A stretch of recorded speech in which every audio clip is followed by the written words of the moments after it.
Hello, friends and neighbors. That's the nice way of doing it. This episode of the Joe Rogan Experience is brought to you by LegalZoom. What LegalZoom is a way that you can deal with a lot of legal shit online without actually leaving your house.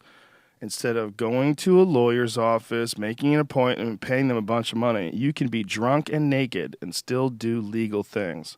As long as you're not too drunk that you can't click the right things. But you can start an LLC, you can incorporate for just $99. You can set up your family with a last will for just $69 or get a living trust, power of attorney, and more. LegalZoom gets the job done right. 9 out of 10 customers would recommend the service to their friends and family. And remember, when we talk about 9 out of 10, you got to always factor in the fact that at least 1 out of every 10 people is a fucking idiot. Think of that. And LegalZoom's pretty good that way. They also have an A+ from the Better Business Bureau. That's pretty sporty. Sounds good. And if you panic, LegalZoom can connect you with a third-party attorney, and they can set it up so that, like, if you're on the way and you're in the middle of filling all this stuff out and you're like, oh my God, I'm going to jail, LegalZoom will hook you up with a lawyer. They can clean up your mess. But you don't have to worry about it. Virtually everyone can do it. Onnit was incorporated with LegalZoom. Brian formed, if you hear I can't breathe so good, and my nose is kind of stuffy. I have a tiny bit of a cold today, just a tiny bit. So if it sounds like I'm breathing weird, that's where that's coming from. LegalZoom is not a law firm, but they can connect you with a third-party attorney and provide you with self-help services. That's like lawyer speak right there. Notice that part? It's funny. Everything else on the page is like normal print. That part's bold and covered in yellow. Because we live in a strange time, ladies and gentlemen. No one believes anyone. And you get a special discount from listening to this podcast. Make sure you enter Rogan in the referral box at checkout for more savings. In the past 12 years, over 2 million Americans have used LegalZoom, and they've saved a ton of money. Go get yourself some LegalZoom, ladies and gentlemen, please, for you and for those around you. We're also brought to you by Lumosity. And Lumosity is one of my favorite of the sponsors because it's games for your brain that actually can sort of stimulate your brain in a way where it'll be more fit. Does that make any sense? They say chess is really good for your mind. It's really good for your thinking. I don't know how they know that, but apparently they do. Well, that thought process behind it has been extended to video games. So if anybody ever starts telling you, hey man, you shouldn't be playing video games, they rot your brain. Actually, they don't, stupid. They're actually good for your brain. That sounds ridiculous, but it's not something people want to hear because, you look at a kid playing like, some Battlefield, whatever the fuck the name of these games are now. Titanfall. That's supposed to be the new one, right? Everybody keeps telling me about that one. Yeah, people are saying, if you get back into video games, stop trying to drag me into the fucking hell of your existence. But if you're in that hell, you're actually exercising your brain. Sounds crazy. But it does. But there's a way to do it where it's designed specifically for your brain and for your needs. And that's what Lumosity provides. Lumosity is essentially like a personalized gym for your brain. And when you click the Get Started button, they take you through a bunch of different things you're trying to do, like memory, like remembering patterns and locations, associating names with faces, keeping track of multiple pieces of information, things along those lines. You could check them off. And attention is another one. Things like ignoring distractions, blah, blah, blah. Speed, decision-making in time-sensitive situations. And all these things, you fill them out, and then they create a program that's based on the data that you've provided them. It's really kind of cool. It's based on the science of neuroplasticity. What does that mean? Coming out of my mouth, almost nothing. I don't know what the fuck neuroplasticity is. Apparently scientists do, though, and they like it. And they think it's good for you. And the thing about Lumosity that I enjoy is it's fun. They're cool, fun games. They're like you're working out your brain, but it's actually enjoyable. I would do it if it had nothing to do with my brain, if it didn't help my brain. But I know it does help my brain, so it doesn't make any sense. Would I really? Am I just talking shit? I enjoy it, though. Go to Lumosity.com/Joe. That's Lumosity.com/Joe. Click the Start Training button and start playing your first game. That's Lumosity.com/Joe. It's really interesting, and I'm really excited that someone came up with something like this because Chris McGuire, who's a good buddy of mine, used to have a program for his, he had like one of those little Nintendo Game Boys or some shit, and it had a program in it that was designed specifically, one of those little handheld jammies, and it was designed specifically for brain games. And I was always thinking, wow, I need something like that. But I'm not going to go out and buy one of those stupid little Game Boys just to get your brain games. So I never did, but I do use Lumosity. And you should too. Lumosity.com/Joe. We're also brought to you by Onnit.com. That's ONNIT, a human optimization website. Whew. Yeah, man, I have a hard time breathing out of my nose. No. I'm okay. I'm right now I'm not sick, but I could be. You know what I'm saying? Like I'm battling. I'm fighting it back. Onnit.com is, like I said, a human optimization website. And what Aubrey and myself try to do with Onnit is provide you guys with all the stuff that we found, that we use, that we enjoy. Things like strength and conditioning equipment, like kettlebells and battle ropes, things that just provide an awesome workout. Steel maces, they look like weapons, but they're not. What they are is this weird offset weight. It's a long metal pole with a big ball on the end of it. It's very difficult and weird to move around. And when you move it around, you develop all these weird muscles, functional muscles that work in an everyday situation. And also, it helps your balance, it helps your coordination. What I'm interested in when it comes to strength and conditioning things are all things that improve athletic performance. Things that you find when you watch mixed martial arts fighters do their training routines. Like when they do their strength and conditioning routines, they very rarely do traditional weightlifting activities. You'll see a lot of battle ropes. You'll see a lot of kettlebells. You see a lot of things along those lines. So that's the kind of stuff that we try to provide. We try to provide things that actually help the body move as a unit. Because as people have gotten a deeper and deeper understanding about strength and fitness, one of the things they've realized is like things like curls, like bicep curls, they don't make any sense. Like you don't really do that in the wild. You don't ever just pick something up only with your bicep. You would use your whole body. And in using your whole body, you make everything strong. And using only an individual muscle, you run the risk of imbalancing yourself. Any of those things that you do, any kind of training exercise you do, especially lifting weights, please go, if you can, go to a trainer, go to someone who knows what they're doing so you don't get injured. It really sucks getting injured when it's just out of ignorance. So if you're about to embark on any kind of weightlifting routine, you're like, God damn it, Joe Rogan, I'm tired of being a weak bitch. I'm about to get it together. Start out really light. You can get a lot of shit done. If you haven't done any workout at all and you're really serious about it, find out if you're serious about it, but don't even go to a gym. Do bodyweight squats, push-ups and sit-ups. That's it. Just write down how many you can do. Just do them till you can't do them again, and then write it down and try to improve that number and do it for a few weeks. And then blow your money on the gym. Because you know what sucks? Signing up for a gym and then not doing shit. And then that money just gets taken out of your account every month, and you're like, I'm weak. I'm weak and lazy. Anyway, Onnit.com, ONNIT. We sell all sorts of supplements and foods as well. And by foods, I don't mean like groceries, but we have thought about doing that too. The idea of combining or working in conjunction with local farmers that farm organically is very exciting to us. We've talked about that several times. We're trying to figure out how we could ever actually do it. But that might be in our future. Just connecting you maybe to local farmers, connecting you to farmers that are raising their beef grass-fed and in a very ethical way. Farmers who are raising free-range chickens, so you know you're not buying your chickens from prisoners, little prisoner chickens. That's our concern. What we're trying to do at Onnit is just connect you with everything that we find beneficial in our life, hence the term human optimization. Everything that we find that improves cognitive function, that improves mood, things that'll improve your immune system, things that are just whatever we find, like what's a good digestible protein. Hemp protein, great. Where can we get the best hemp protein? Canada, it's the only place. Okay, what's the highest grade? This stuff. Let's buy that. That's our attitude at Onnit. And if you use the code name Rogan, you will save 10% off any of the supplements. The supplements, the weird ones, like New Mood. People are like, wait a minute, there's a supplement for your mood? Yes, it's been known for a long time that 5-HTP can actually improve your mood. It actually helps your body produce serotonin. And New Mood contains 5-HTP and also contains L-tryptophan, which also converts to 5-HTP. It's really fascinating stuff.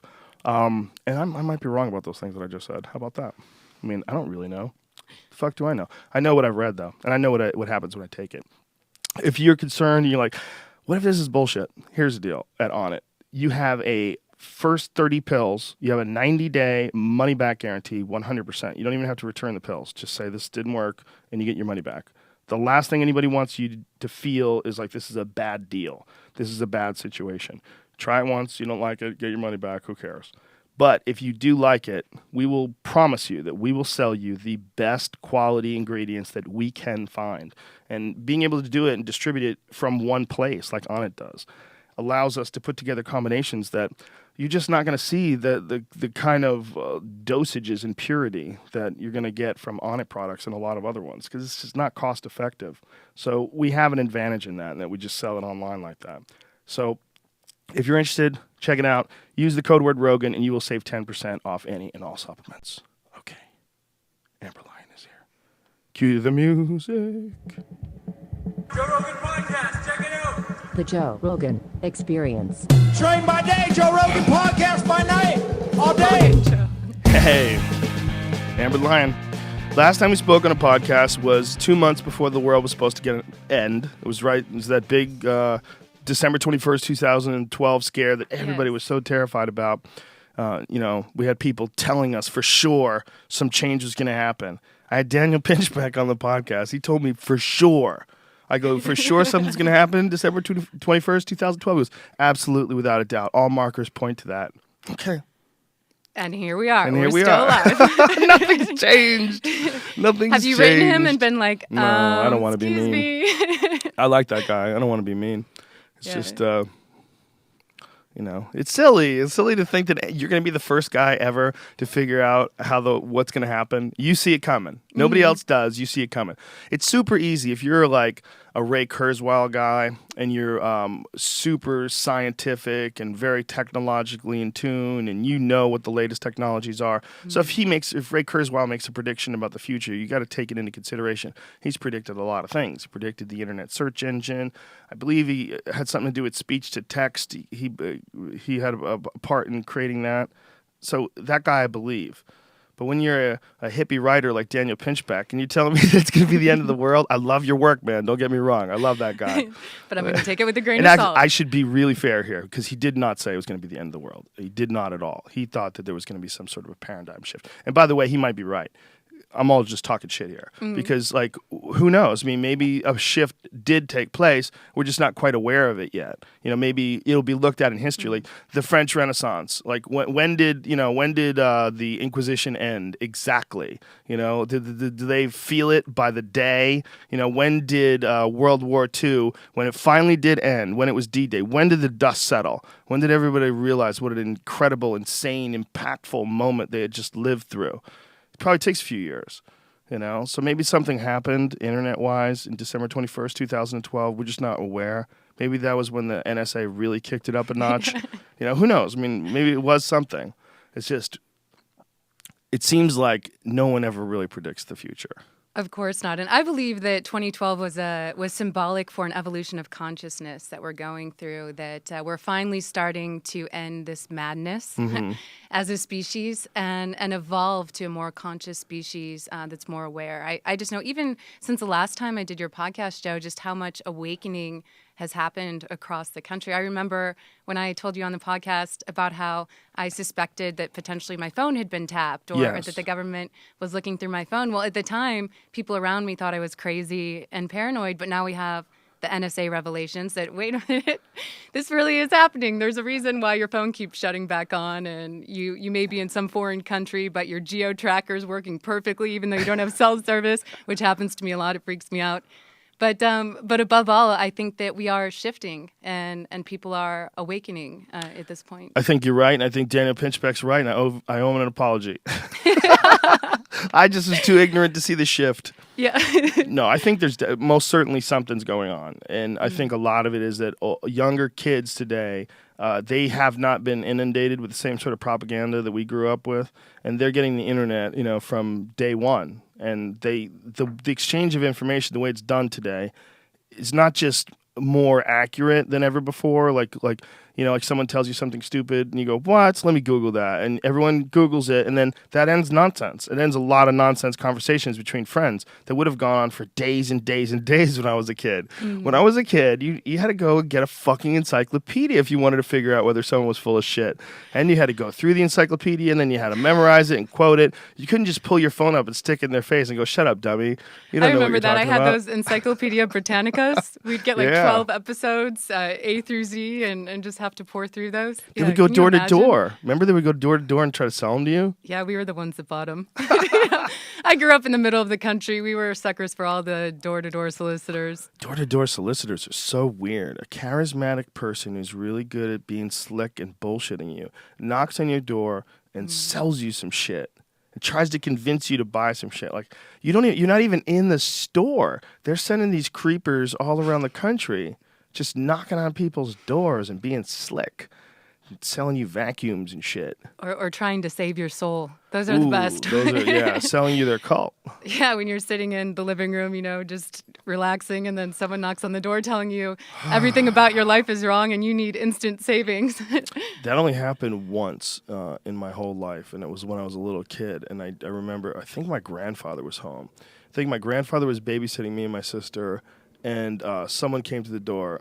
God, it was hard to remember. But I remember it was like, nope, sorry, get out. Sorry, thanks, bye. And they were so insistent, just so foolishly insistent, wanting you to know that if you don't know about this, man, you're going to miss the end of the world. They're predicting the end of the world. It's just another 2012. It's another, when those crazy people in San Diego all put on the Nikes and killed themselves because they thought the Hale-Bopp comet people, remember that? Yeah, I remember that. Yeah. That was the leader who had he was bald. And Yeah. He looked very alien-esque. Yes. It was, I forget homeboy's name, but... Yeah. He was definitely a creeper. The I can't Hale-Botts. believe people followed him. Yeah. I mean, just based on his looks, he freaked me out. Well, he was, look, if he could... Ram Dass isn't the most normal-looking dude either, but, you listen to him and you hear him talk and you realize this guy is about as real as it gets. I would love to hear what this Hale-Bopp dude sounded like. Maybe he was slick as fuck. Maybe he's a really good door-to-door salesman. Didn't he get them to castrate themselves? Oh my gosh. I think they castrated themselves too, or at least Ay. one of them or a couple of them did. I think he felt like sexuality was imprisoning. There was probably some gay shit going on. It's scary how quickly people can become sheep and listen to something like that. Like actually castrate yourself? Yes, Oh. we say this, but maybe he's correct. There he is. Yeah. There's the Heaven's Gate. Maybe he's right. Marshall. Maybe he's Oh, yeah. Marshall Applewhite was his name. Marshall. Oh, Marshall, you silly man. Yeah. Who knows? Maybe he was right. Maybe they're all on another planet right now. We're the suckers. Maybe they're living in paradise. We don't know. Yeah, we just you're see right. their We don't know. shells with their Nikes, symbolic Nikes. And I never believe that we get the true story of what was going on from the government or from authority. So you never know. Maybe there was something more to it. I don't know. I don't think the Maybe government they made up the knows. castration thing. That is possible, right? They do shit like that? Have you ever been a part of a story where you absolutely know, when you were working for CNN, was there anything where you're like, I know that that's not how it happened. I know it. What they're saying on TV right now is nonsense. Yeah, for sure. It happened a lot of times. I think that, especially across the media in general, a lot of stories are just dumbed down to the point that you lose the real essence of the story. And that happened for me in the situation of Bahrain I talked about thoroughly on your last show. But sometimes I would see them reporting things on air and had watched documentaries that they did. And it was a stark contrast, a complete opposite from what I'd seen on the ground. What did it feel like the first time you ever saw, like, bullshit? The first time you ever knew, like, I'm sure in the beginning when you first started being a reporter, you're probably very excited about the prospect. You're working for CNN. Oh, my goodness. This is going to be amazing. I'm going to do some hardcore investigative journalism in other countries. The first time you saw some bullshit, what was your thought? I just was so let down, Joe, because it just was like taking your dreams and just crushing them one story at a time. And that's kind of how it happened to me there. It wasn't like one big incident happened, but there was a little bit of censorship with each story over and over and over, to the point that I realized that the mainstream media was just misleading the people, and I was becoming a cog in the machine.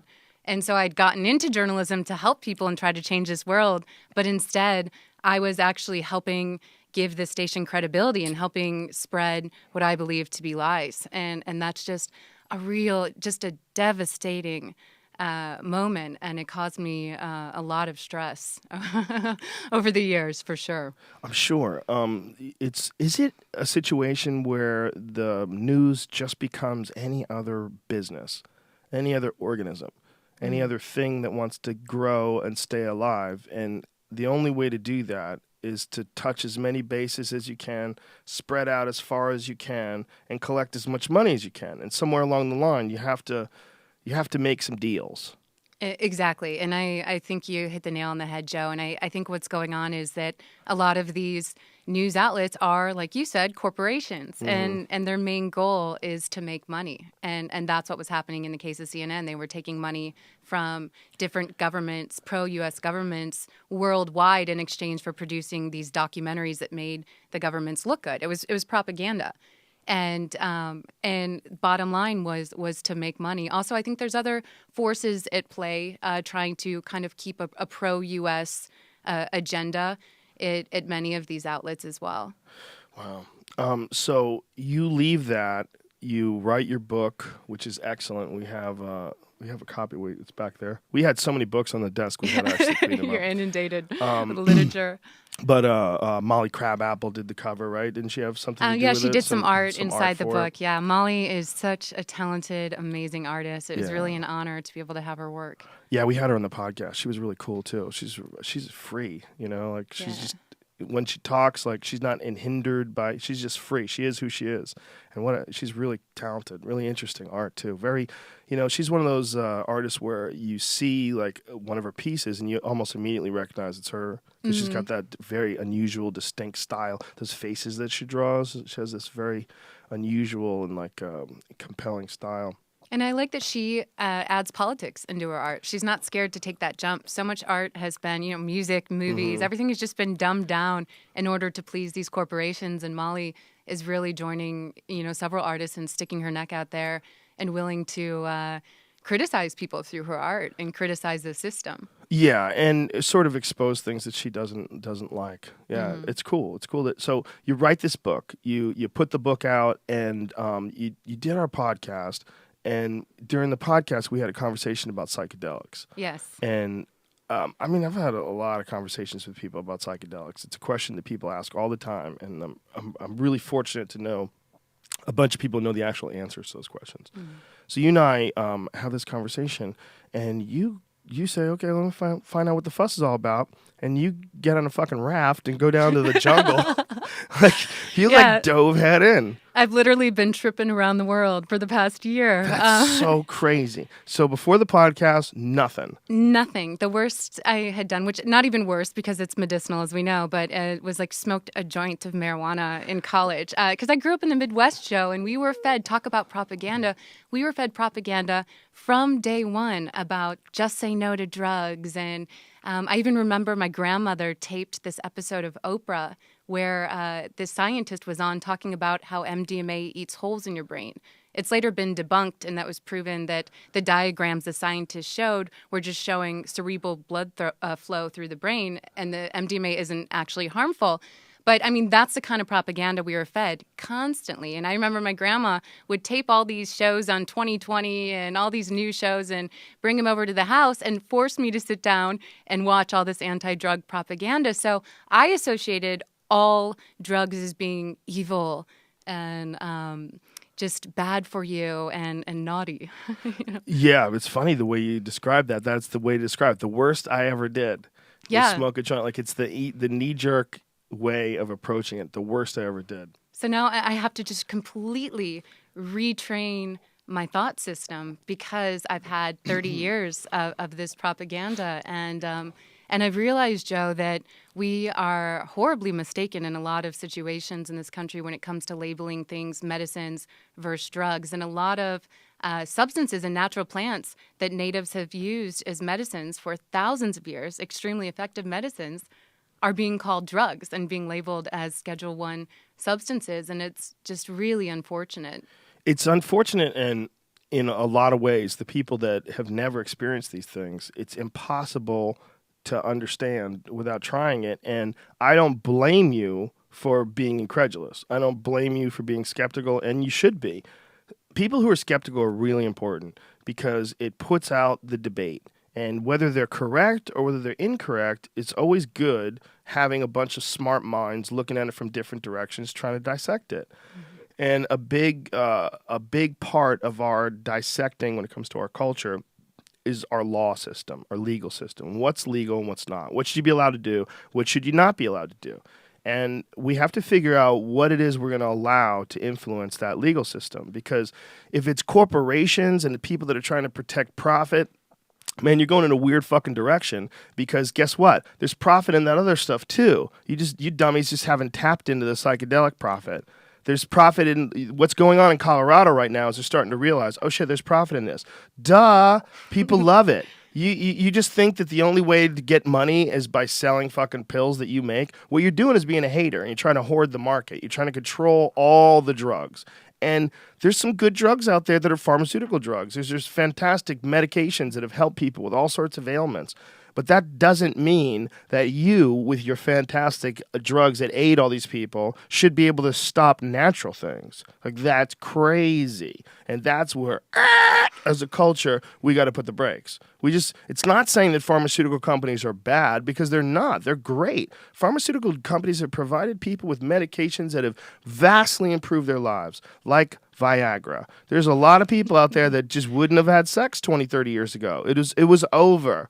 And then, like a old pitcher that somehow or another summons up the courage to get off the game and dust off his jeans, he's back in there. You know, look, there's medication. That's a bad one too. There's medications for people that have actual real diseases, not just can't get boners. But you know, there's really important medications. But as a culture, if there's one thing that when people take it, it almost universally gives them a new perspective, almost universally makes them more aware of their actions, more objective, more sensitive, it calms them. It gives people a sense of peace about leaving this life. It gives you a sense of, I don't think we know what we're talking about. It gives you a sense of, I think there might be some other shit besides this. And that sounds just like the Heaven's Gate cult. That sounds just like anybody else that's telling you that they know something that other people don't know. Most people are immediately skeptical, and they should be. But this isn't nonsense. This is some medicine that helps human beings evolve. And it's been here for thousands of years. And it's one of the measures as to how weird we are today. One of the reasons why we're so chaotic, why we live on this momentum of this incredibly ignorant past and never stop to analyze it and change it. One reason is the lack of these psychedelics. It's like we're missing vitamin C and we have scurvy. I mean, that's really what our culture is. It's mad and loony because it's not looking at itself. Exactly, Joe. And I think what's going on is that a lot of us have bottled up trauma throughout our lives, through childhood especially. That's when a lot of people get the footprints of trauma on their soul. And just through PTSD, car accidents, dangerous situations you're in. And you keep this trauma bottled up inside of your body without releasing it. And it leads to this collective madness. And I think what we're facing as a society is the limbic system of your brain is a part of your brain that it deals with emotional processing. And that's what psychedelics are fantastic. It actually leading to neurogenesis, restructuring the limbic system, helping people get rid of all of this trauma. And really, I think that the cause of most of this madness is a collective limbic system malfunction in society right now. And I believe that wars, fighting, all of the environmental destruction is just a symptom of this limbic system malfunction. And I think if we're able to actually get into the core of our insanity and all these mental health disorders in society, then we'll be able to really evolve as a species. But I think that, like you said, the key to that are these psychedelic medicines, because for a lot of people, they're not able to actually overcome that trauma without the help of psychedelics. I think you're absolutely right, and I think that this weird world that we live in right now, where we make these incredibly beneficial things that don't kill anybody illegal, it's starting to come to light now. And maybe that's what the 2012 thing was. Maybe we just don't realize it because we're a part of it. But I think that people are so much more aware of how bizarre and finite this experience is, and how many people are running around this experience acting as if everything's normal. Well, this is not normal. Nothing's normal. We have madness at every turn. We're still blowing each other up with bullets. We're still shooting missiles at each other. You know, we're fucking crazy. This is a weird species we are a part of. And I think when you look at the possibilities and the potentials, like how did we get to where we are? Like what's missing? What's wrong with us? We need spirituality. That's what everybody always says. We need religion, and they're probably right. You know, what you get from being a Christian, what you get from like true belief in any God, and a true belief in like the power of any enlightened, omnipotent being. What you get is this feeling of humility and this feeling of connection to all that is right. You know, that's what you get out of the real religious experience. And that's what you get from psychedelics. And people don't want to hear that. They want to hear that you're just trying to escape reality. You're just weak. You're just scared of reality. Oh, that's what you want to do, Amber reality. Lion? I see Amber Lion. Oh, you're telling me. So you just fucking dive into your fantasy world of dancing mice and fucking rodeo music, and you think you're so fucking smart now. You're going to tell me how to live my life. It is nearly impossible. It's impossible on psychedelics to escape reality, whereas other drugs, and I think that's once again part of the propaganda, whereas other drugs and alcohol make you escape reality, psychedelics actually force you to sit down objectively and analyze your life and solve your problems with a clear, silent mind. And for many people, it's the first time in their lives their mind is actually silent. Their self-critical part of their brain is silent, and they can sit back and analyze portions of their life and come up with solutions to just make themselves a better person.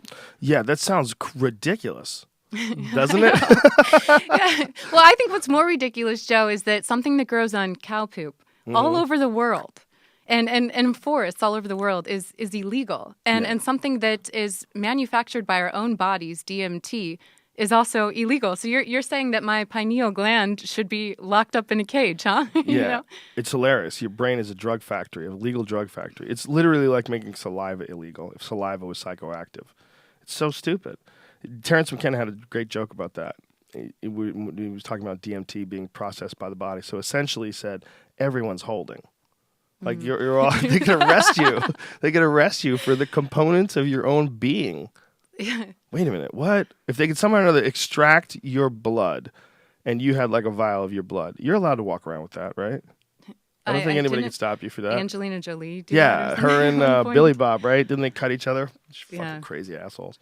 I don't think anybody can stop you. But if you had like a little shot of your own DMT, you would be in possession of a Schedule I illegal drug they could put you in a cage for. Yeah, for sure. It's hilarious. I don't think you can extract it that way, by the way.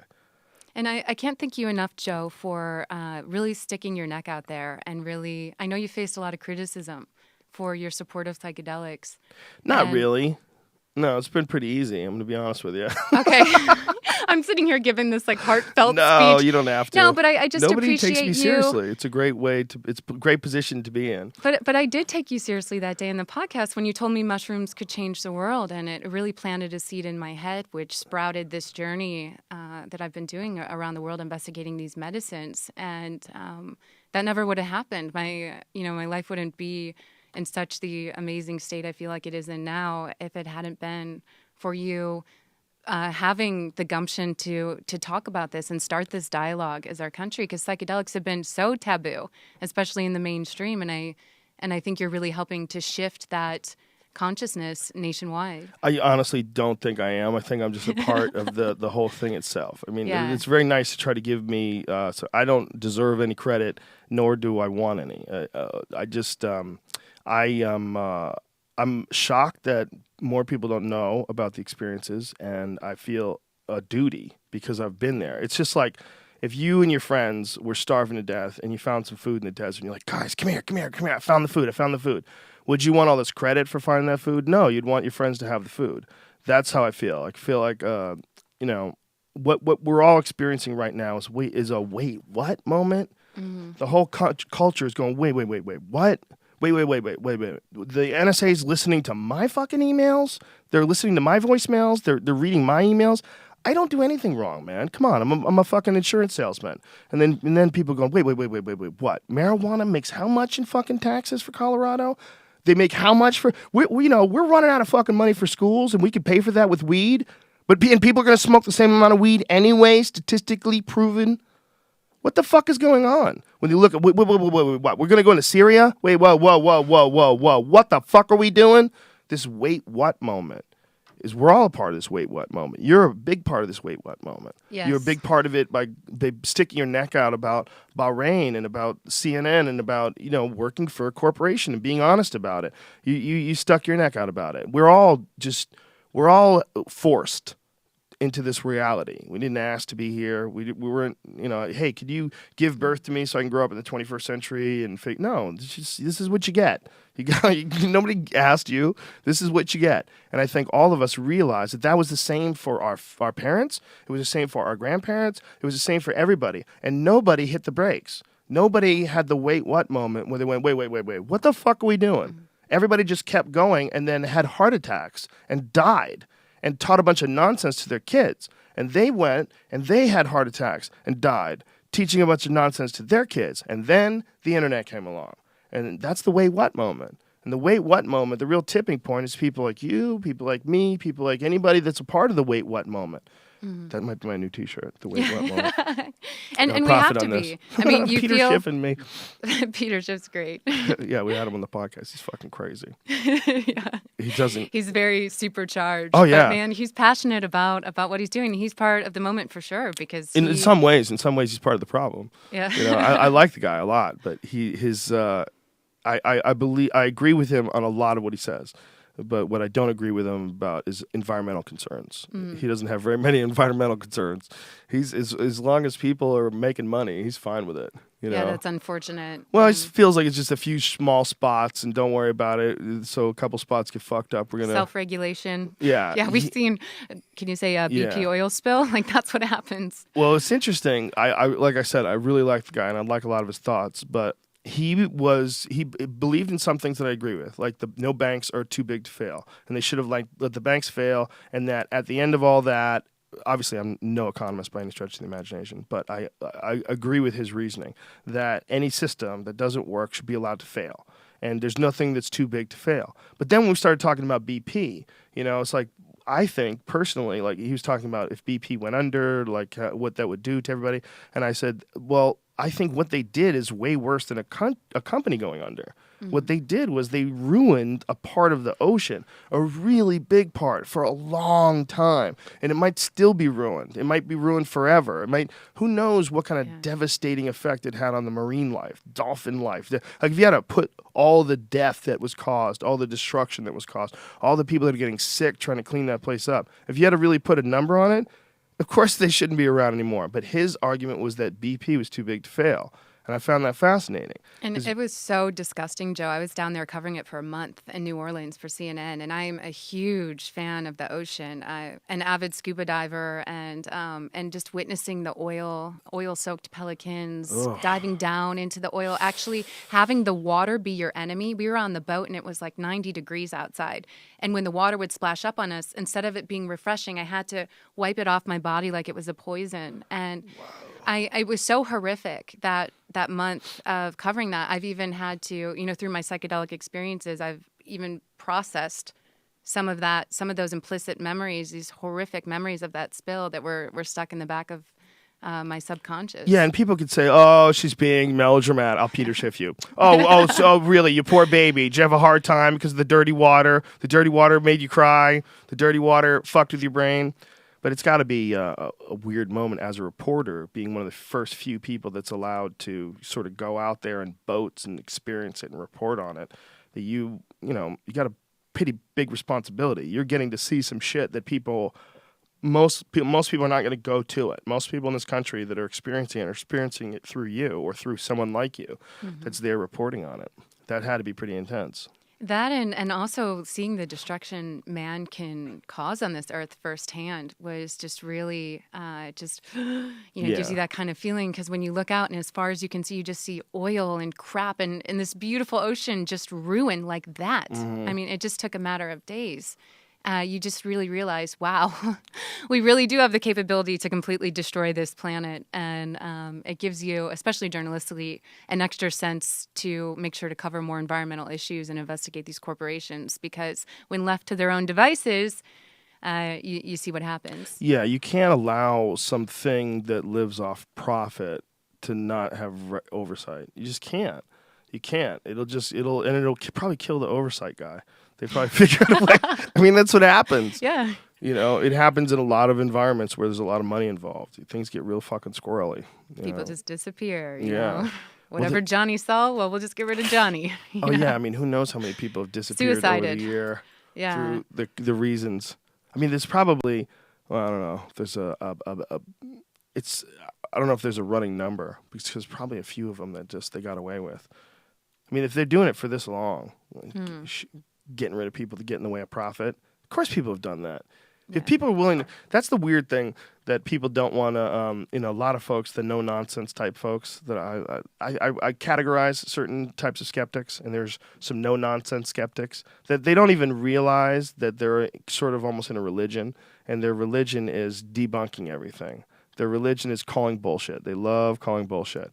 And even calling bullshit when it doesn't even make any sense. Like when you start talking about false flag attacks, oh, bullshit, bullshit, bullshit, bullshit. They love calling bullshit. Do you really think that the government would plan an attack and blah, blah, blah, or this or that, and then you start proposing, okay, well, what do you think happened when they did that in the Gulf of Tonkin? What do you think happened there? There's nothing. They can't say anything. You know what they did. They lied, and they got people to go to war because of a lie. Like, it's been done. Human beings. I'm not blaming the current administration for what happened during the Vietnam War. I'm saying human beings have shown time and time again they're willing to do that. They're willing to lie, and who knows how many lives are going to be wasted in this lie. But they're more than willing to if it profits them. Oh, for sure. And that's even a situation I had when I was at CNN. A lot of people had known that lies were going on air and that this was happening, but they continued to work there for money, and it just, like I said, sometimes money comes first. Yeah, unfortunately. Or fortunately, because the good thing about what's going on in Colorado and Washington is money. That's the good thing. And if money truly does come first, maybe that will be a big part of the shift. Maybe the people insisting on their freedom are one part of it, but then along the way, the money people get co-opted as well, because they become addicted to that marijuana money, and they won't let the government shut off the pipe. Exactly. I mean, it does seem to make sense. And so you have this one experience. You go down there. You take the ayahuasca. How many different trips did you go on? I did 7. So Jesus Christ. Yeah, I went down. I was feeling really stressed out in life. I just had a bunch of crazy shit happen to me throughout my career, and it was just one experience after the other, and I just hadn't had time. I had this bottled up trauma, like so many of us are carrying around. I hadn't had time to process it, and so I remember you telling me. I had written you after the podcast about mushrooms, because I looked up psilocybin and I could not believe all the lies we've been fed about magic mushrooms. Psilocybin is single-handedly one of the most incredible healing chemicals for the brain. Some people call it 30 years of therapy in one night. And so I looked up psilocybin, and then I'd written you and you'd recommended trying ayahuasca. And so I kind of kept that in the back of my mind. And then when I got to this point in the spring where I felt like I was having so much anxiety, constant butterflies in my stomach, I couldn't sleep, I couldn't eat. It was like I was in an anxiety purgatory. And something in my brain, I just remembered that email, and I remember reading all this positive research and studies about ayahuasca and other psychedelics helping with anxiety and post-traumatic stress disorders. And I just knew I had to go down to the jungle. And I didn't even prepare. I just bought a ticket and went down 2 days later, because I was so out of it at the time that I didn't even have time to pack. I remember pulling into Los Angeles International Airport at parking lot C, and I don't even know how I found my way to the airport. It was just like this magnet was drawing me to the jungle. And because I was so anxious and had so much adrenaline rushing and so many flashbacks happening that it was really hard to even drive. And I was sitting in the parking lot seat, and I'm in the back of my car, and I'm packing this backpack I find in my trunk, and I'm finding maybe a dirty sock under the seat, and oh wait, I'm headed to the jungle. I think I need a flashlight, so I went into my glove box, and I found this like little menu reader that senior citizens get that my grandma ordered for me on QVC, and threw that in my bag, and just grabbed this backpack and was standing there waiting for the bus, Joe. And I remember looking up at the sky thinking, oh my God, if there's a rock bottom in life, I've hit it. And just thinking that there's no way out. Like ayahuasca, I mean, this is my last hope.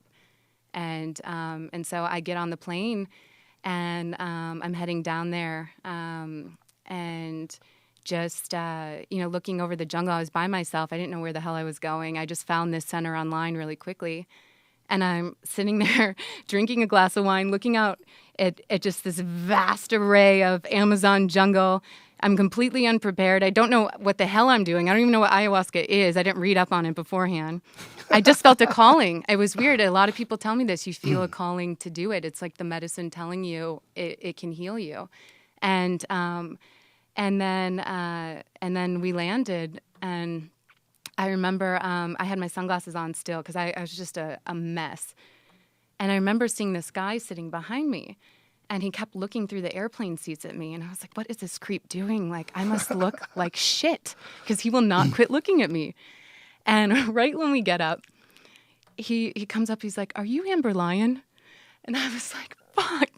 Like the only time in my life where I don't want to be recognized, where I want to completely disappear from the world, this guy recognizes me. So we ended up becoming good friends. He's now my business partner. But wow. But the whole plane was all headed to the same retreat center, which was about a 2-hour ride into the Amazon. And so was it like a propeller plane? It was a small jet, but it was a real jet. No propellers. Yeah, propellers freak me out because I'm always worried maybe a bird's going to get caught in there, or So it was just a small jet, about 20 seats, and everyone on there were gringos. So whenever you go to Iquitos, Peru, and you see gringos, you know that they're most likely there for ayahuasca tourism. I mean, why else would they be there? And so we flew into Iquitos, and then it was me and 5 guys. And they were all going to the same center. So I was really relieved because I was like, okay, at least I know these guys and they seem fairly trustworthy. And then we got on a boat and traveled 2 hours up the Amazon and just entered in this area of forest where you just saw this little hut, and it was the name of this healing center. And this is it? And yeah, that's it. And that was really creepy because I was like, this looks like a place that people don't return from. But at that point, I knew that I had no choice. Like I had to try this medicine, and so I went. I just thought this fear was resistance to healing, and so I dealt with the fear and dove in. That's like a scene in a movie. Yeah, it was. It was really like the creepy. New Altered States could be about a woman who goes to the Amazon. That would be you. Like you, the whole thing from grabbing like dirty socks and just throwing them in your bag, like whatever you got, just flashlight, running, leaving your car behind. And then I had to, now that a couple of people had recognized me, I had to kind of try to put myself together when I really wanted to just lay back and just be. And then at that point I had to, I was like, I can't let these people know, like, why I'm really here. I'm just here as a journalist. Like, I'm just here to write about these medicines. I don't really need them. And really I was putting on this face that everything was all good and I was here journalistically, but really inside I was just, torn to shreds and really hoping to God that this medicine was going to work. Well, that's where the skeptic would come in and say, well, you have to realize this is a placebo effect. The psychosomatic nature of your incident led you to have a very stressful reaction to what was essentially just hallucinations. And you've connected all this spiritual mumbo jumbo woo woo bullshit to you tripping your balls off. Well, I'd say the science disagrees with them, and then thousands and thousands of anecdotes. There's not a lot of scientific research, so you have to also go with the anecdotes, which I think are just as powerful. But the science actually shows that when you go to these ayahuasca churches in Brazil, like the UDV or Santo Dame Church, the members of these churches who drink ayahuasca regularly actually have improved levels of serotonin in their brain. So a lot of these healers believe it actually restructures your serotonergic system, which allows you to part with this depression and anxiety. It's also, some shamans I've dealt with say that what the ayahuasca does as it gets in your soul and gets rid of these dark energies and painful events that have been holding you back and that might manifest themselves in anxiety or depression or in bodily pain. And so if you look at that research, there are thousands of anecdotes of people saying, including myself, saying that this medicine worked for them. And ayahuasca is a medicine. It behaves like a medicine. The more you take of it, the less you need, and it actually behaves like a medicine should and cures whatever's wrong with you. For me, it did. I'm not saying it does it for Spiritually, everybody. in a sense. Spiritually. So your connections that you've made in your mind, it resets them. And then oftentimes that is how we react to things, is based on our connections. Our past can really completely flavor our future because it changes the way you behave and the way you interact with people. And when you do that, you change the nature. When you change the nature of the interactions that you have with people, you change the directions that things are going to go in. Many people, if you put them in one situation, no fight takes place. But many other people, you put them in the exact same situation, and it turns into murder. Yeah. It's a lot of it is our connections to what we've made in our life, and we don't realize how much those sort of hold us back until a psychedelic experience. And to the naysayer people, like, you're very important. The skeptical people that say, oh, it's just hallucinations, you're attaching all this shit to it. This is what you have to realize, and I've said this so many times, I don't even want to hear myself say it again, but it's really important. Whether or not it's a hallucination, whether or not it's all in your imagination, or whether or not you are really having an experience where you're meeting divine wisdom and it's giving you advice and love and showing you a new way, whichever one of those it is, it's the exact same experience. You're having the exact same experience. So it doesn't matter if you choose to look at it one way, that it's a hallucination, it's a product of your imagination, or if you choose to look at it the other way and say, oh my God, I'm meeting the divine wisdom of the universe, and now I'm humbled by this, and I'm going to be a better person because of it. This experience is exactly the same. It's on how you choose to apply it to your life. Just people don't want the no-nonsense people. They don't want to be fools. They don't want to be the Heaven's Gate people chopping their balls off and wearing the purple Nikes. They don't want to be that guy. So because of their limiting this, it's almost like an ego thing. Like they don't want to fall prey to some foolishness and then have other people pick apart, what they've done. Like, look at this dummy. He thought that going and taking ayahuasca is going to connect him to the universe. Yeah, all right, Bob. Way to go, pal. That's the ego fighting back and resisting entering that dimension whatsoever. If you go there and then you think it's nonsense, then we should talk, because I got to know what your thought process on it is. Because everyone that I know that's had, especially the DMT experience, which have you done that yet? No, but I had an ayahuasca experience that was very similar to what people have described having when they smoked DMT. I'd been fasting for 5 days and had this Cambo frog medicine, which really detoxifies you. So I was ready just to absorb the DMT, and I went where a lot of people have described with smoking DMT on the ayahuasca. Well, it's for folks who don't know, ayahuasca and DMT essentially are the same drug. It's just that DMT is not orally active because your body produces something called monoamine oxidase, which breaks down dimethyltryptamine in an oral form. So they figured out how to do something where they have the plant. One plant has DMT in it, and another plant has harmine, which is a natural MAO inhibitor. And they mix the two of them together and break it down. And no one knows how they figured out how to do this either. It's just been done for thousands and thousands of years. The fact that in the 100,000+ plants, they chose these two as the most effective. And they use different ones in other cultures too, though, right? Don't they? Different types of plants that have the same sort of ingredients, like different plants that are very rich in DMT and plants that are very rich in harmine or something similar. Yeah, you can mix different types of leaves as long as they have DMT with the ayahuasca, because what the ayahuasca does is just help your body absorb that DMT. So particularly where I went, they used chacruna leaves and mixed that with the ayahuasca that they had growing on the ground. So we actually got to watch them make it, which was pretty exciting. Knowing that I had no idea what I was in store for. Yeah. You probably thought it was going to be like a little bit of bullshit, right? I was so desperate at that point that I didn't know what to expect. Like I said, I just was a calling to go down there and do it. And some shamans I've talked to said that the medicine often does that to people who really need it. They just feel this desire to go down and try it, and they just feel this, they just know that it's going to help them, and that's what I had. It sounds like bullshit. Yeah, unless you've actually had a real psychedelic experience, and then you know any of them, whether it's a strong mushroom experience or whatever it is, when you realize like, oh, okay, no one knows what the hell's going on. Like this shit might very well be calling you. It very well might be. And there was so when I got there, it's just me and about 12 dudes, and that's it. Great.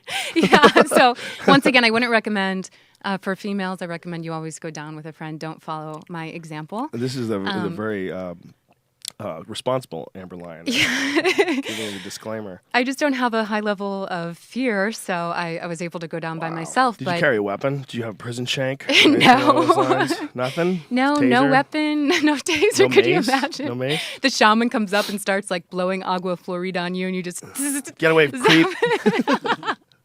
Yeah, that's the problem when you have a hammer. Everything looks like a nail. Exactly. But I did have a bad experience with my shaman the first night, and that's why I don't recommend women go down. You or had a bad anyone. experience where your shaman's trying to hook up with you? No, he just inappropriately touched me during the ceremony, and Whoa. and now at the time I didn't know that it wasn't okay. And What? Well, what are you, like a little because kid? you're under the influence Okay.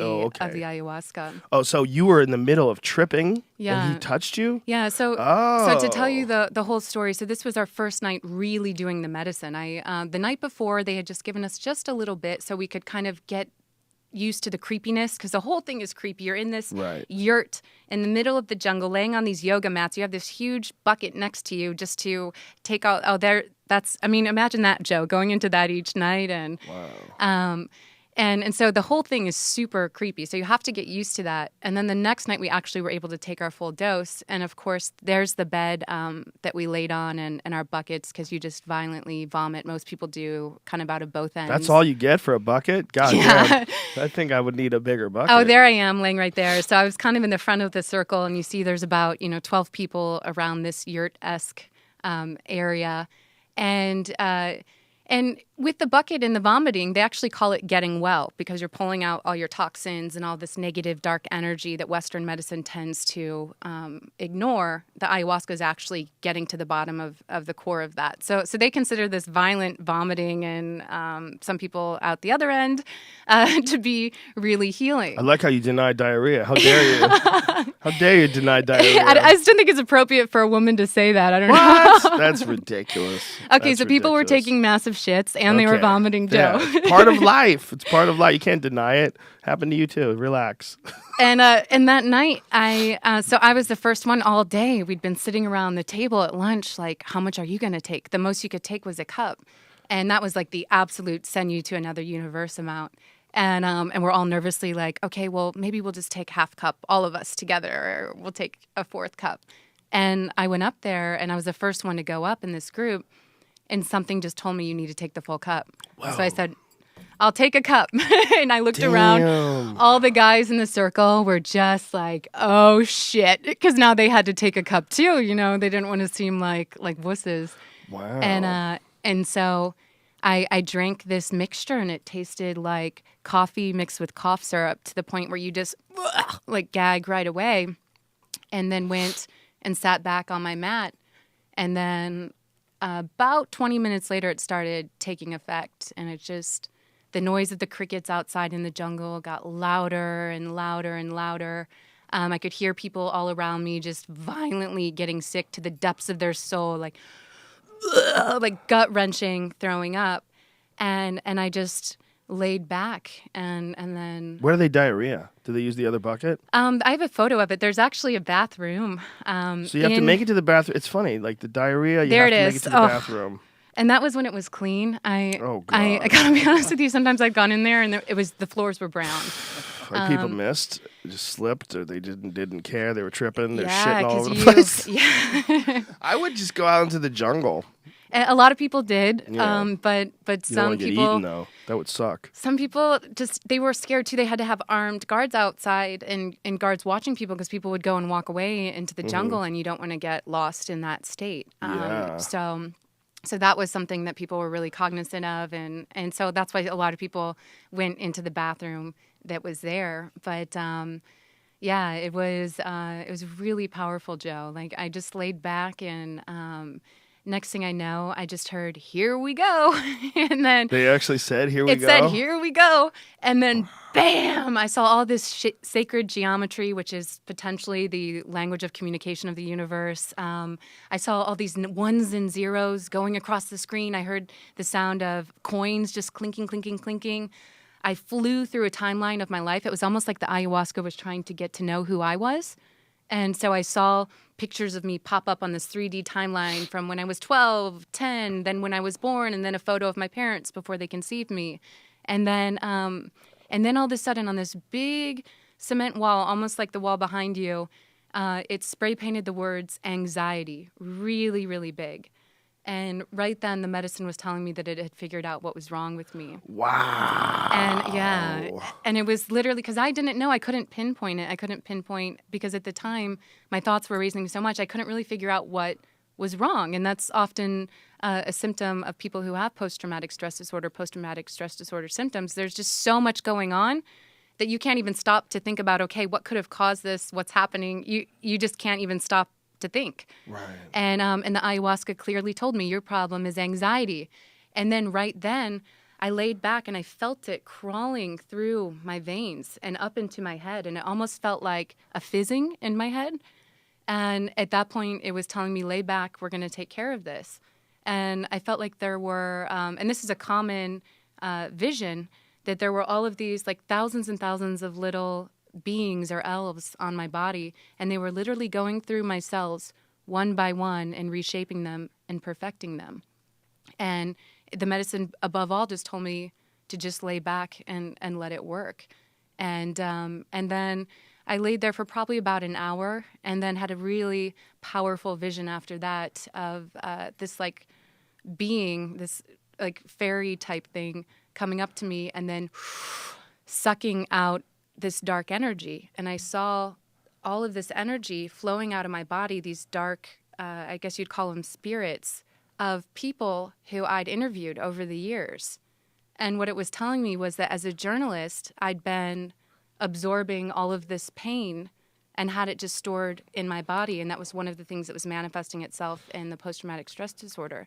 And so it was literally just sucking out all of this dark energy that was shaped in the forms of people I'd interviewed and their faces over the years. Wow. And once it finished, I just felt like such a sigh of relief and like a ton of bricks had been taken off my shoulders. Holy shit. And yeah, it was so powerful. And I realized too, what it had told me is that like journalistically, some journalists, and this is true with doctors and other people who deal with or faced with trauma a lot, is that some journalists are able to put up a brick wall and you kind of do your story and then you move on. But for me to really understand what I was reporting on, I had to almost become the people I was interviewing to really feel their pain, to understand who was telling the truth, what they were going through. And that happened to me so many times using submersion journalism. But I didn't realize at the same time I was also absorbing a lot of their pain. Especially I'd done a lot of stories on sex trafficking, child sex trafficking, a lot of stories on drug addiction, oxycodone, OxyContin addiction. And when I'd sit with these people and watch them shoot up OxyContin pills, I was absorbing that pain because I would sit and intensely watch them to try to feel, why are they doing what they're doing? And so all of this was just stored in my body, and the ayahuasca was taking it out. Wow, that's intense. That seems like it would be really beneficial for soldiers. Yes, there are soldiers who've gone down. Some scientists have actually followed them down into the jungle, and all 12 of them that went came back reporting improved symptoms of post-traumatic stress disorder. Wow. Because what ayahuasca is really good at doing, the way to cure post-traumatic stress disorder is you really need to get into your subconscious, where you have these memories locked in there that you don't even remember you remember. And you need to be able to process them with a sound mind to detach the fear that's associated with those memories, so that next time anything that triggers that memory comes up, you're not flooded with fear. So, for example, anytime a soldier might hear a loud noise, it reminds them of the time they were shot at in a tank, and that's why they face this adrenaline rush or a panic attack. Or for me, it became even seeing, I'd had several bad experiences with police officers as I was covering the protests. And so when I would see police or their guns, I'd start to get really anxious. And so for me, it was just a matter of processing those memories, and that's what the ayahuasca is so beautiful at doing. I had stuff come up that I didn't even remember I remembered, wow, and that had been trapped in there, causing me this anxiety for the majority of my life. And wow, and the ayahuasca was key to helping me access those. That's so fascinating. That's very different than the DMT experience. I really have to do it. Because the DMT experience is so overwhelmingly alien that what you get out of it is it's really hard to hold on to anything. Like, you don't see like anxiety, you don't see like, at least for me, there's nothing written. Everything is implied, and everything is projected through these things to you, and everything you see is impossible to describe. There's no words written down. It's just way too big. It's way too crazy. And the DMT flash supposedly is far more intense, but it sounds like the ayahuasca journey is much more introspective. Very much which so. I find very attractive. And the ayahuasca takes control and just starts working its magic on you and really getting in there and healing you, whether you like it or not. And for some people, it's terrifying because I've witnessed people screaming and running out into the lawn in child's pose saying, God, make this stop. Will someone make it stop? Because for some people, really getting in there and seeing what they're really about, because they've been living this personality, this mask their whole lives. They've not been their true selves as a coping mechanism to deal with society. When they're finally faced with the mirror held up, magnifying your true self times 40, they can't handle it. But for me personally, I found it to be extremely therapeutic because I had so much chaos going on in my head that I couldn't figure out what was even at the root of that. And the ayahuasca allowed me to really figure out what was causing my problems. Well, the idea that a drug experience could change based on your intent going into it seems for a lot of people preposterous. But when you take into account that what these drugs are doing, essentially, like what you're trying to do when you have an ayahuasca experience, it has a big impact on what kind of experience that you actually have. Because if you try to fight it in any way, if you try to wrestle with it in any way, if you try to resist and no, that's not what I'm like this. If you try to argue with it, it will fuck you up sideways. Mushrooms will, DMT will, marijuana will. If you eat a pot brownie, eat a really strong pot brownie and try to argue with it, oh my God, you're fucked, man. I mean, that's what a bad trip is really all about. It's about your intent going in.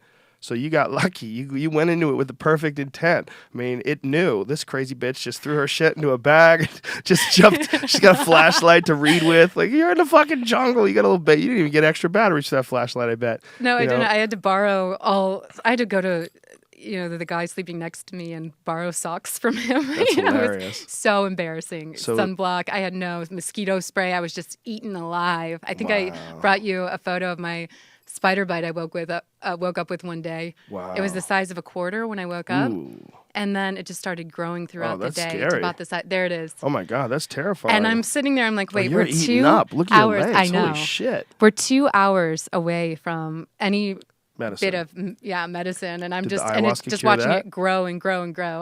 Not necessarily, but it did stop growing, thank goodness. Wow. But yeah, there are definitely some amazing insects there. Yeah, that would scare the fuck out of me. I'm terrified of. Oh, of there you go, spiders. Joe. That's my roommate Jason shot that photo, and those were just some spiders around the house. Oh God, damn it! So I go down there, and after you recommended for me to do ayahuasca, I'm sitting at the table one time, Joe, and people are like, "Well, why are you down here?" I'm like, "Oh, well, a good friend of mine had suggested to go, and I had mentioned your name, and they're like, but Joe's never done ayahuasca." And this is before my first drink, and I'm thinking, what the hell? I just took advice. I'm all the way in the Amazon. and I'm he's like, never Amber, you should go to Mars. Yeah, like what? Totally go to Mars. How come you haven't tried it? Because I've never gone down in the jungle. Yeah. I've done DMT 7 times, but that's it. As far as the dimethyltryptamine experience, and I've never had the time to travel down to the jungle. But I'll definitely do it. And I think, too, it's dependent on if you really need the healing. I mean, the ayahuasca knows who needs healing and It seems who like we doesn't. could all use it. I know? do think so, very much so. But I do think, too, if you don't actually go down there with an intent for healing, then it may not work, which happened to someone who, one of my roommates in the house, he went down wanting to just see snakes and other things he'd heard about. And I think the ayahuasca knew that. And the entire time he was down there, he didn't see one vision. And I mean, he would take his shirt off. He'd be like, okay, let's go. The shaman would bring in his strongest brew, serve him 3 cups, and still nothing. Maybe that guy was a robot. Yeah. Maybe he wasn't even really a person. But so you just never know. You never know what you're going to get. But I they do say believe that it will about- benefit everybody. I'm sorry. They say that about DMT, that it's like 1 out of every 20 people experiences nothing. Wow. You smoke it, and everybody else gets blown through the center of the universe and sees complex patterns made out of love and understanding that see through your soul, but they don't experience anything. It's like Wow. 1 out of 20 people. They have zero effect.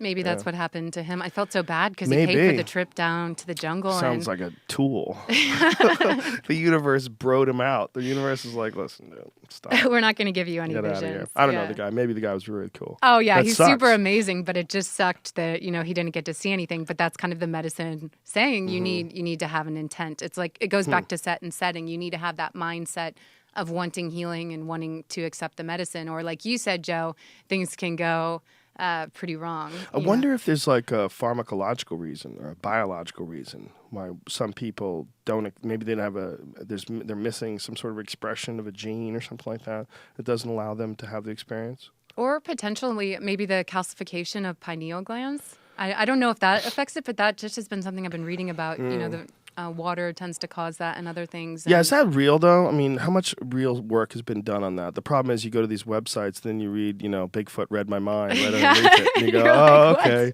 Bigfoot read your mind and the calcification of the pineal gland. Yeah. For the longest time, it was a massive source of debate. In fact, the debate about whether or not the pineal gland actually even had DMT in it. And Rick Strassman, who's a friend of mine and a really, really interesting, cool guy, who wrote The Spirit Molecule, DMT, The Spirit Molecule. He did all those studies at the University of New Mexico. And they had only anecdotal evidence that it was produced by the pineal gland. They knew it was produced by the liver and the lungs, but the actual, the third eye of Eastern mysticism, the pineal gland, which in certain reptiles actually has a retina and a lens, and it's actually an eyeball in certain reptiles. It's really fucking crazy that this gland, like the third eye, it's like there's a reason why it exists in all these ancient depictions of enlightenment. I mean, that is literally where DMT is processed. It's where it's made. And so recently, just really recently, Strassman's Cottonwood Research Center, they figured out that they could observe it in live rats. So now they know for a fact that the pineal gland in live rats produces DMT. So it's very, very, very likely that the same thing is going on with human beings. And what happened to you when you smoked DMT? I've mostly stuck to ayahuasca and mushrooms. That's what I've been researching. But what happens when you smoke it? Well, I've smoked a couple different types too. I've smoked 5-methoxy DMT, which is quite different. The experience is much more of there's like DMT seems to allow you to keep who you are. And DMT allows you to examine the culture from some sort of a new realm that it doesn't take you away from the very world that you live in. It just shows you another one. It brings you, it would take you and put you in this place.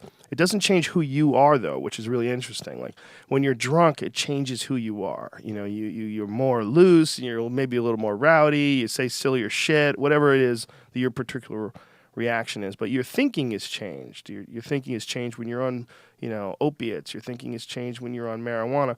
Not when you're on DMT. You're thinking exactly the same. But all of a sudden, this door opens in your mind. You step on how you step out on an elevator. You make that step over that gap. You see the floor, you see the elevator, and the doors open. And as the doors open, the elevator is rising up. So, and you look down, you're forced to look down. There's a little slice of air between that elevator and the hotel. And then you realize what the fuck you're really doing. You're really stepping into this box that's hovering 70, 80 fucking stories over the ground, held up by steel cables, and you're going to go ride in this box. And then the door shuts, and that's what DMT feels like. DMT feels like, ready? Come on in. You step over this chasm. The door shuts, and then it opens. And then you just fucking go. It's like getting shot through a cannon of geometric patterns. And what I remember is the beginning of it literally being like the beginning of a ride, like it slowly exposed itself. Initially, you have blinders on, and it's colored like a Yellow Jacket bee, like yellow and black. That's what I remember, like intensely strong, yellow and black that's moving, like sort of spiraling, but it's square. It's very square, and it's essentially like giving you like a little bit of a slow fucking before it goes after you. It's like, here, come on, I'm just gonna give you a little kiss. And it's like massaging your shoulders, like shooting you down this pipe, this crazy squared off pipe, and then boom into the big thing. And the beginning of it was so like, holy shit, like what am I looking at? That you think there couldn't be anything stranger in the world until it lets you out at the bottom, until boom. And you think that's as crazy as it gets. And then as you go deeper in, it shows you something crazier. And it shows you that there's no end. And it also connects you to such overwhelming evidence of things being far more fantastic than you could ever be aware. Just overwhelming evidence, just the fact that you could personally, with your eyes, ever experience what you're seeing, that it could be possible. Even if it's a hallucination, it is still happening. You're still seeing this. And this very experience should be impossible. It's too alien. It's too beyond the imagination. It's too beyond anything I could have concocted based on the context of the life that I've lived. It's impossible. Mm-hmm. And then they started singing, I love you 6,500,000 times. Look at this. And they would say, like, look at this, and show you these fucking things that were impossibly beautiful. Like, I remember crying because the things they were showing me were so beautiful. And they kept saying like a little child, like the way a child would tell you they love you. Like, I love you 600,500,000 times. Look at this. And but that childish love to it, like, was a big theme of it. This repeating that, I love you 600,500,000 times. Like, if you tell a kid they love you, they go, I love you 100 times. And you're like, I love you 1,000,000 times. I love you 6,500,000 times. They would say something crazy like that. And that's what this thing was saying. And then just showing. And I don't even think it was 6,500,000 times. That's like my interpretation of it, because you're not hearing real words. You're just getting like this really clear intent that seems to be talking to you, but you don't know how it's talking to you. It's not like you're seeing it like on a wall, like, and you're reading it. It's somehow or another putting those words in your head. So I'm saying 6,500,000 times, but it was really just that sort of an interpretation of like a childish, pure love. They're not trying to be your girlfriend. They're not trying to, get a job. They're not trying to, get you to give them money. There's this pure love without any context at all. And just a series of beautiful, fantastic visions that you're trying to grab, you're trying to hold on to, but you can't. The way I describe it is like standing in the middle of a river of fish that are going 1,000 miles an hour, and you're just trying to grab them. And there's no way. There's no way. But you recognize what you're seeing when you're seeing it, but you can't even hold on to it because then a new one's coming. And a new one is so much more crazy than the one you just saw, and then boom, a new one's there. And they're infinite, and they never end. They keep going until the drug wears off. And then as the drug wears off, there was, like the love you thing was still going on, but there was also like a lot of, we'll see you later, bye. There's like a bye-bye, bye-bye, like letting you know they had a good time. And then, we'll see you some other time. When you're ready, we're here. Wow. Wow. Yeah. How do you go back to reality after? How do you go to Fear Factor after that? That was my problem. The first time I did it, wait, what am I doing here? I was like, holy schnitzel. This is, it was the first one. The first one I did was the 5-methoxy one. And 5-methoxy is much more reality dissolving. It's like you don't see anything. You don't exist anymore. You as you're not allowed to keep. You keep it with DMT. You as you don't keep with 5-MeO. You as you goes away, and you enter to the center of everything. You become a part of the very fiber of the universe. You look at the universe from a different perspective. The perspective that you're at right now is a multi-celled organism, host to millions and billions, in fact, of other multi-celled organisms, and you're just getting through life, getting in your car, driving around. You look at it through the energy of the cell itself. Like you look at it through the momentum of biological life and evolution. You look at it through a completely non-society-based concept, through a completely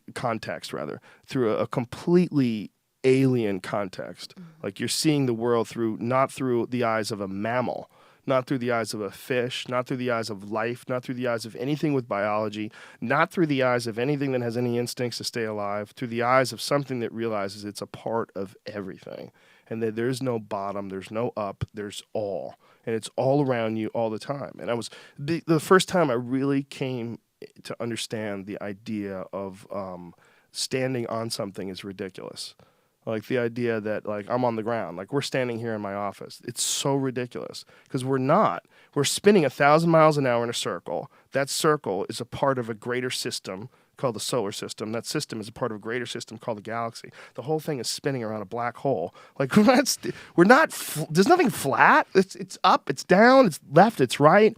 And in having that experience, I felt like I was somehow or another just in there, a part of the mechanism of the very universe itself. But it was very not me. And then when I had to come back, I had to sort of re-put together my personality, re-put together my position in the world as far as like what my responsibilities are, or what is expected of me, or what I'm supposed to be doing on Monday morning. I had to re-put that all together because I didn't exist for 15, 20 minutes, whatever it was, probably 15. And then sort of examine how preposterous I am. Examine ego. And I remember saying to my friends after we had just got done doing it, like, I can't even me describing this to you is bullshit. Because what I'm trying to do is sound clever in the way I'm choosing my words. I'm allowing my ego to paint. I want you to be entertained by my words. I don't just want these words to come out in an absolutely perfectly truthful form. I'm also trying to be clever. I like to use words. I like to sing a song with words, and I'm realizing that as I'm saying this, that it's like I'm full of shit. We're all full of shit. Like there's a benefit to being full of shit. The benefit is like it's not even full of shit. It's just like my friend Joey Diaz is my favorite human ever. Like the way he talks, I love being around him. He's just so much fun. And it's the way he talks. He knows that people love the way he talks, so he's really good at singing a song with his words, and to get off that, to try to look at something off that trip, the trip of singing a song with your words, is really hard. And DMT makes that song look stupid as fuck. Because DMT lets you know, like, I get it. You think that in the context of humanity and civilization and your interpersonal relationships that you have with other beings, that what you're saying is important. But it's not. Yeah. And here's evidence that it's not. Here's evidence that nothing is important. And whatever you do that makes this thing that you think is important, whatever you do that makes that fucked up, stop. Stop all that. Stop all that craziness. Whatever you're doing that's causing you anxiety, whatever you're doing that's causing you too much objective thinking, too much interviewing yourself and going over the thoughts and like, why am I doing that? Why am I still smoking? Why am I still eating shitty food? Just stop doing all that, because that's a mess. That's a mess. You don't need that. And it just made me look so foolish. But it's very different than NN-DMT. Yeah. So those are the two experiences that I had. Then I had both of them. I only did the 5-MeO 3 times, but the regular DMT was about 5 or 6 more.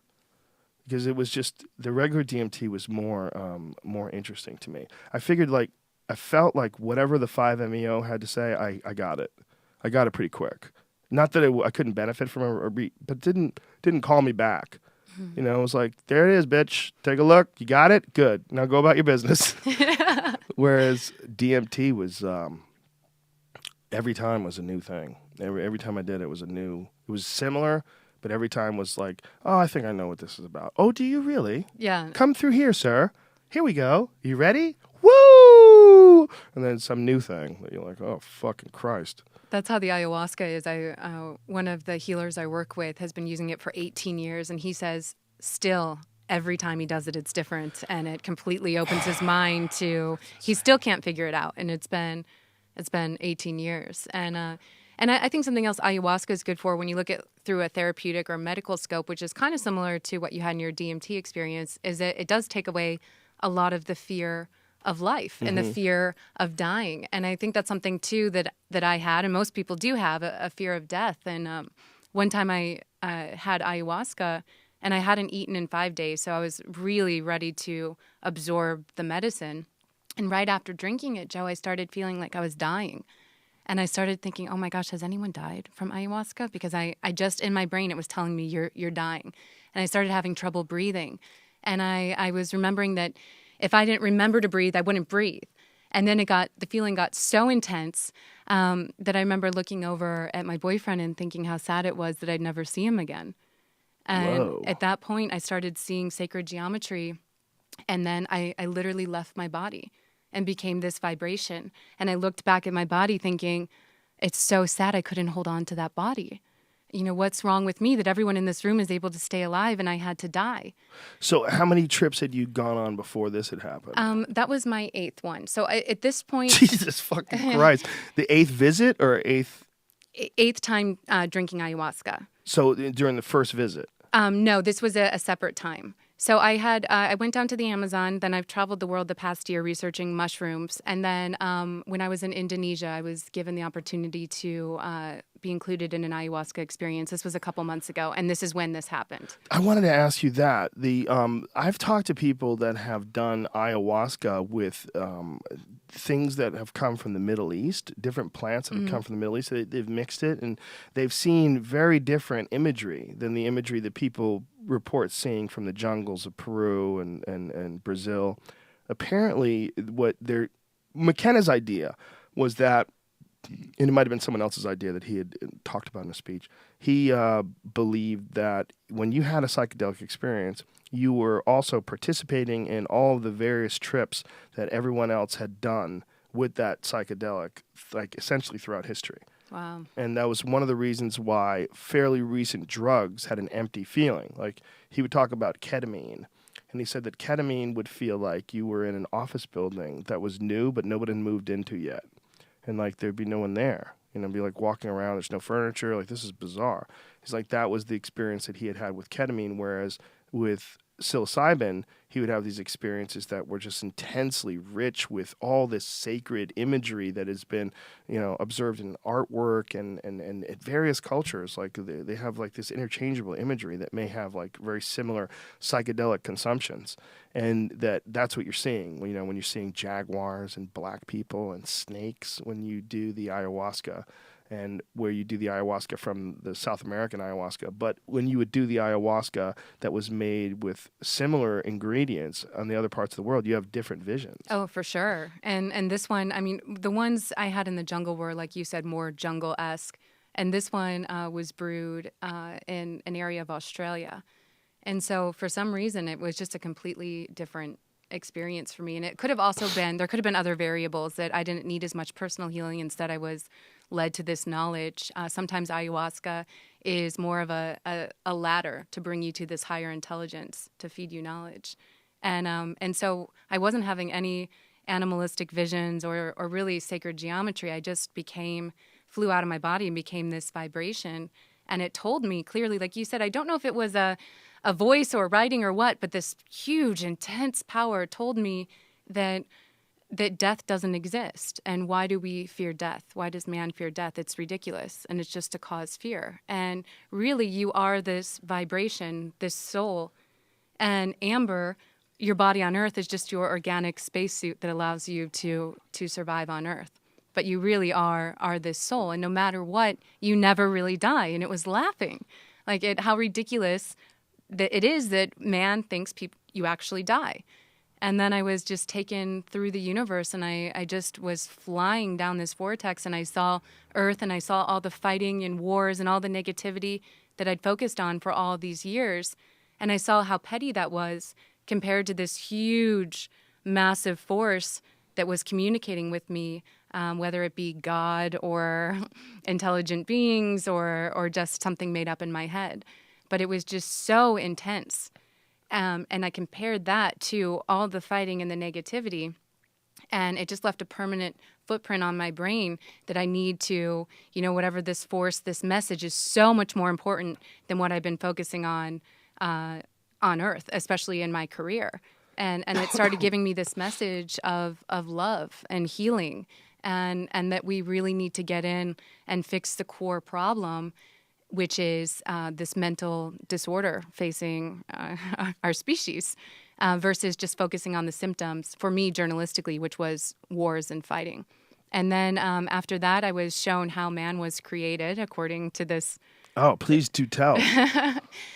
It just was, I was shown DNA, and I was shown that it was a DNA mixing. And I had not read any theories or anything else on this, but I was shown DNA taken from other areas of the universe mixed with DNA on Earth, and then that's how man was created as part of. Yeah, it was pretty intense. As part of this plan.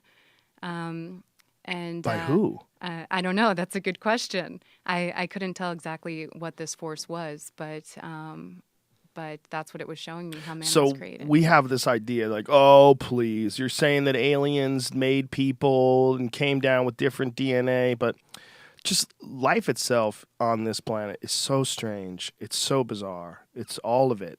Everything from lions eating gazelles to the whole, everything we do is so strange and bizarre. Colors changing, animals, chameleons change the color of their skin to try to blend in, like octopus do that in the ocean floor. So much of it is so incredibly strange. Mm-hmm. The idea that we haven't been influenced, that some of us has not been influenced by similar strangeness from somewhere else, is so silly. The idea that pollen and then spores and then things fly through the air and seeds land and then new life comes out of those seeds, the idea that that's not a universal idea, the idea that asteroids don't carry the building blocks of life. Well, they do. We know they do. So if they do, isn't that sort of a spaceship? I mean, isn't an asteroid a spaceship? It's a spaceship that carries something from it. Like, if some DNA from something came here on an asteroid and collided with something else and then created a person, why is that so weird? Why is it so weird for us? And that's what this force was showing me. And I'd never thought about this. I wasn't a very religious person. I am more now, definitely. You're religious now? Not religious, but I believe in a higher being, right. That something there's more to our time on Earth. And I used to just think that you die. And now it's a recurring theme for me when I do use psychedelics to remind me that life does not end on Earth. Maybe amber ends, but the real being, me, my soul, will continue on. And that's just been a recurring theme, even especially on the mushrooms. They constantly try to tell me that lesson because I think a lot of my anxiety came from a fear of death. Well, it's kind of weird because in order to do what we do, in order to be a person, in order to have a job, in order to, write your name down when you sign Amber Lyon, this is what represents me. You have to have a pilot, it has to be Amber in there running the show. And so because of that, Amber running the show becomes Amber. But when you have the psychedelic experience, Amber running the show really doesn't get a chance to say shit. Yeah. And then this other thing gets revealed at the core, without a language. It doesn't have a language. It's not clinging to life experiences. It's not clinging to, phobias that you've developed because of negative experiences. It's not clinging to anything. It's just this pure consciousness that's very, very, very hard to access. That's the real silence. That's the real silence at the end of meditation. There's the real you, which you very rarely even get to see. And it's very, very spiritual. If you look at the Johns Hopkins studies, they found that 61% of people who were given psilocybin considered it to be the single most spiritual event of their life. Also, you even look at Bill Wilson, who founded Alcoholics Anonymous. He believed that, a lot of people don't know this, but he used LSD to cure chronic depression. He believed that LSD could actually, should be one of the 12 steps and could lead people to that spiritual awakening, which would then allow them to acknowledge a greater power and continue in their healing. Don't tell that to Dr. Drew. Yeah.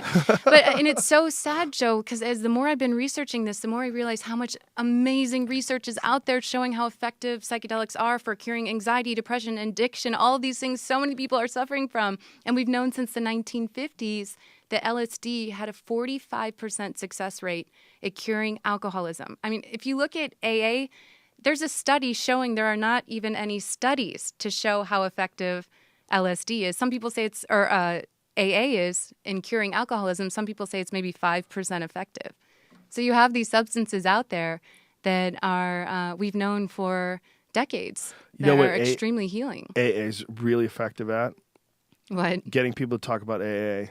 Exactly. I thought you fucks were anonymous. Yeah. They bring that shit up constantly, don't they? God damn. I mean, I'm sure some people are helped, but yes, they are, definitely. 45% success rate with LSD is really an astounding number when it comes to rehab. And we need to start talking about psychedelics more. We need to make them less taboo so people start realizing that there is hope out there when they've lost all other hope. Ibogaine is actually even stronger than that as far as the numbers. The Ibogaine recidivism rate as far as people going back to whatever they were doing that was fucking them up is incredibly low. And especially with the OxyContin addiction, which is just consuming our nation. I think one of my last stories I did at CNN are on babies now being born addicted to OxyContin and painkillers, which was really my holy shit, what has happened to us as a society moment. And you have... So they're sick like right out of the bat? Yeah, they're going through withdrawal once they're born because the mom can't quit using the oxycodone while she's pregnant because the baby could die in utero from withdrawal. So she's got to continue using it. Then these babies, I was standing in a NICU at East Tennessee Children's Hospital. In a NICU, they've literally, half the babies there are being born addicted to these painkillers. This is something our society is not discussing. That's insane. And I watched as they brought this baby in, and this poor baby was, its skin was marbled, and it was just shaking and screaming and crying in intense pain, just like a grown-up would, because this baby was going through opioid withdrawal, and they had to instantly give the baby morphine, and it takes sometimes 30 days for them to overcome the painful symptoms. We had a doctor on Dr. Carl Hart yesterday who is a drug and addictions expert. The guy has worked for over 20 years on various tests and various substance and abuse substances and analyzing what the root of all these experiences are.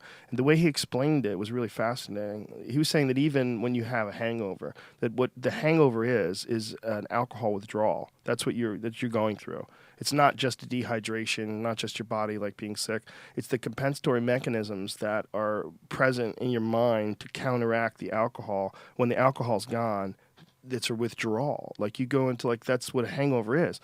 And that whenever someone has an addiction, whether it's an addiction to opiates or whatever it is, that's what they're experiencing. It's the compensatory mechanisms fire up in order to process the opiates.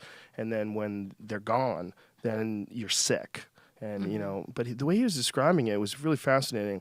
He was saying that it's really like, I'm sure it's way worse for a fucking baby, obviously. But for a person, it's essentially like having a bad flu. And then if you've gone through the flu, you've gone through what it feels like to have withdrawal to heroin, which I thought was really fascinating. It's like a lot of it is misconceptions and disinformation when it comes to withdrawals from drugs and how difficult they are to withdraw from. And a lot of it is psychosomatic. There's a lot of psychological issues involved with people relapsing that don't have anything to do with chemical. Pretty interesting stuff. And I think that's why ibogaine is so effective. I think some people think it's maybe around 90% effective success rate because they don't experience withdrawal symptoms. I think that's why so many people are scared, or addicts I've spoken to, especially who are addicted to these prescription pills, is they're so scared to go through those withdrawal symptoms. And what even the young man who discovered ibogaine, he actually went to try it because he thought he could get stoned. So he was just looking for a high, and he was a heroin addict. And he tried the ibogaine, and then all of a sudden he realized, oh my gosh, it's been 12 hours. I should be having horrific withdrawal symptoms. Why am I not experiencing these symptoms?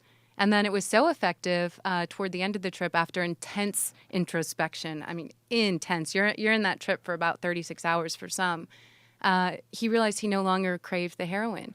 So then he went and got all of his other junkie friends and started giving them ibogaine. And then it just spread across the world. Now we're seeing centers open up in Mexico. And unfortunately, it's still illegal in the United States, even though we have a horrific pill addiction. But you can access ibogaine centers in Canada and Mexico, even the Bahamas. That's intense. I have a friend who had an addiction to pills, went down, did ibogaine, cured him completely, and then he opened up a center. Wow. Yeah, he's like, this is incredible. This is unbelievable. So now he's got a center in Mexico. And, you know, he was a guy that was like a really healthy guy, and then he got injured, and then the pills just took him over. He just couldn't help it. And he had a really hard time getting rid of them, you know, for whatever reason. But when he went there, boom, instant. I mean, instant cure, instant, like, never doing that again. Holy shit. Instant, like, recognition of the patterns, and then an instant calling to be involved in this and to help other people and to find friends that he knew that had similar issues and say, listen, you got to trust me on this. Come with me. Once you've seen the truth at how powerful psychedelics are, and you're able to dispel all the propaganda with this truth that doesn't have a shelf life, that's going to come out. Just like, you know, now marijuana, everyone's finally realizing how medicinal it is. Now it's just starting to happen again with psychedelics.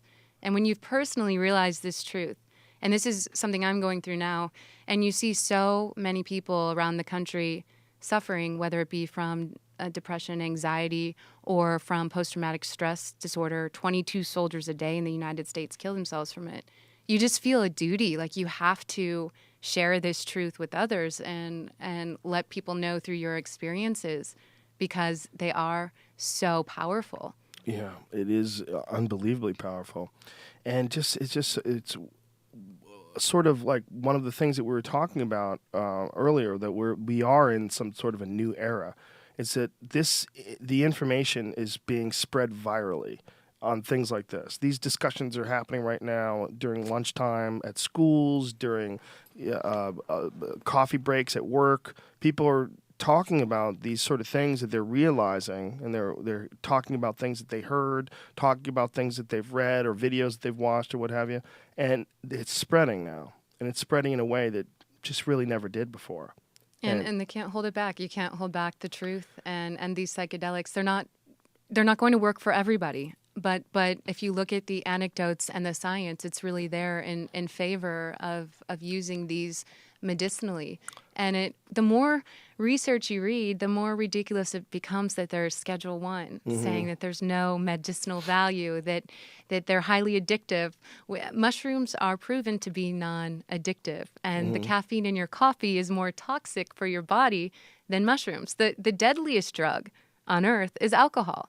And that's legal. And the more information you have access to, is for me personally, because I'm just waking up to all of this within the past year or so, the more you realize just how ridiculous the whole system is, and it's just not in the favor of healing and the people. Yeah, most people don't realize way more people die from alcohol than do from even prescription drugs. Yeah, 80,000 a year. That's more than car accidents. More than 100. Yeah. It's still not as bad as cigarettes. That's the number one, and that one doesn't even get you high. Well, I guess it does get you high a little bit. It gives you like a little bit of a psychoactive charge. It gives you a little stimulant charge. A lot of people like it for writing, apparently. Apparently, you could smoke cigarettes and write, like your synapses fire really well. Stephen King actually said that when he quit smoking, it affected that. Yeah, I used to smoke occasionally when I'd write. Does the ayahuasquero, when he's blowing the tobacco smoke on you, what is the role that the nicotine and the tobacco smoke has on the ayahuasca trip? For me, it just intensifies it. Sometimes they blow like a sage smoke or Palo Santo wood, and that intensifies you feeling nauseous and the trip. Others say that they use it to clear out the bad spirits and blow them away so that bad spirits don't come into the room. They also use this wand called a shakapa, and it's like a leaf wand to blow the spirits out of the room so that bad spirits don't come in. I wonder what that is. I wonder if they're really blowing out bad spirits, or are they just tricking you? Tricking your mind to think it's blowing out bad spirits so it eliminates the fear. Yeah. Well, it depends on the shaman you get, and it's so vital that you pick the right shaman. You got to go back to that then. Yeah. So the shaman touched you. Yeah, so I went down, and unfortunately now there's new organizations are starting to really help rate ayahuasca centers and this is why I'm starting the website I'm starting as well, because there's not a lot out there when it comes to advising you where to go as far as picking a center. I think now there's a new site called ayaadvisor.org, like TripAdvisor. So I didn't know. So I went down to this center, and I didn't know that the shaman who I had gone to had other accusations against him. And so during the ceremony, while I was deep in this really spiritual, amazing trip, I noticed him coming up to me and blowing the agua florida on me, which is normal. It's the holy water for the shamans, and he was, putting it on my forehead. And then he started putting his hands down my body and actually went around my breasts and went down towards my crotch. Whoa. And then kept just rubbing back and forth. And I thought that, okay, maybe is that part of healing the bad spirits? Did he rub your actual breasts or around your breasts? He rubbed he was clearly touching. I mean, he made it try to seem like he was going around the outside, but he was clearly pushing down on my breast to the point I'm in the middle taking the most intense psychedelic on earth. And I kind of was like, whoa, hold on a minute, Mother Ayahuasca. I need to take care of something in this dimension because something ain't right. And he also went to the guy who was next to me and rubbed him in the crotch area as well. How dare he? Yeah. Maybe that's a part of it, though. Maybe they have to rub your dick. I've talked to every shaman I've talked to after that. Said no. And actually, when he found out I was a journalist, he fled the next day. He came up with some outlandish excuse of why he needed to be gone until the exact day I left. And I think he thought maybe I was there to investigate other accusations that had been made against him. And he left. And then we had the local shaman who was native to Peru give us the ceremonies after that. And it was all beautiful from there. And he never touched or anything like that. And it's not part of the ayahuasca experience to have your breasts touch or anything else on your body, just so people know. And that's why it's so vital that you pick the correct shaman, because they're guiding you through this experience. And that's also why I don't recommend people, women, go down alone at this point. Yeah, wow, that's intense. Well, luckily that's all that happened. Nothing, escalated from there. But does that guy, do you know if that guy's still doing it? Unfortunately, he passed away. Oh, you mean fortunately? Either way, whatever happened, it's weird because people tend to say that the spirits of the jungle kind of take care of anything that comes in and tries to use the medicine the wrong way. And oddly enough, he died around Christmas time. He fell off the third floor of his home he'd built in the jungle and hit his head. Whoa. And passed away. God damn. And when I heard that, because I had heard other stories of shamans who've misused the medicine and they've kind of had weird fates as well. I wouldn't be surprised if the spirits kind of just... or maybe some dude whose dick he grabbed threw him off the fucking window. Yeah, you never know. But that's just as likely. That's the sad thing with the medicines is they're some of the most profound compounds on earth for healing. But I think something I've noticed too in traveling the world, Joe, is that some people have taken advantage of them and claim to be healers. And really, in the end of the day, the main healer is the actual psychedelic. All you need to do is take that psychedelic, go be with yourself, and it will do the healing. You don't need a healer per se, and you just have to be very cautious because people coming in with the wrong intentions, maybe just to make money, are opening up centers. And yeah, I've talked to quite a few people that claim to be a healer, and I just think that the idea is so preposterous. It's a very preposterous idea that someone was gifted with these magic powers, and B, thinking that you are is so fucking delusional that it is absolutely contrary to the spirit of psychedelic exploration in the first place. Thinking you're the one person that has this unique gift and you can heal people. Get the fuck out of here. Stop. I knew this dude who was a chiropractor. He used to crack people's backs and tell them that he's healing foot fungus.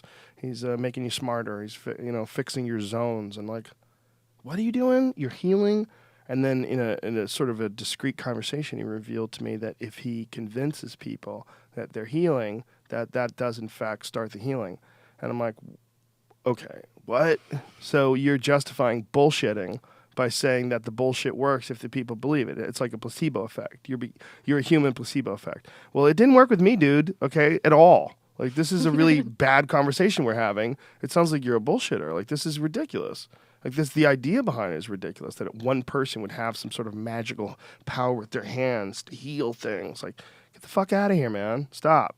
the power is in the psychedelic medicine. And the most amazing healer I met along the way was this man in Oaxaca, Mexico. I went there to investigate how the Mazatecs have been using mushrooms medicinally for thousands of years, because it's kind of contradicts everything we've been told about magic mushrooms, that they're actually a medicine there. And and the healer, actually what he would do would just bring people in. He would make the tea, give you the mushrooms, and then say, okay, here's my property, go sit wherever you want and be one with the mushrooms, and the mushrooms will do the healing. I'm not a healer, I'm just a provider. Wow. And to me that was so profound, because we had run into on this journey so many phonies who wanted $400 for a ceremony, or you know, their hands are the hands of God with these psychedelics, and it really is just the medicine. That's all you need. You don't need someone else to bring you there. Well, it seems like in it becoming more and more popular over the last few years. The demand for it is so high. There's got to be a lot of unscrupulous people that are sort of capitalizing on that demand.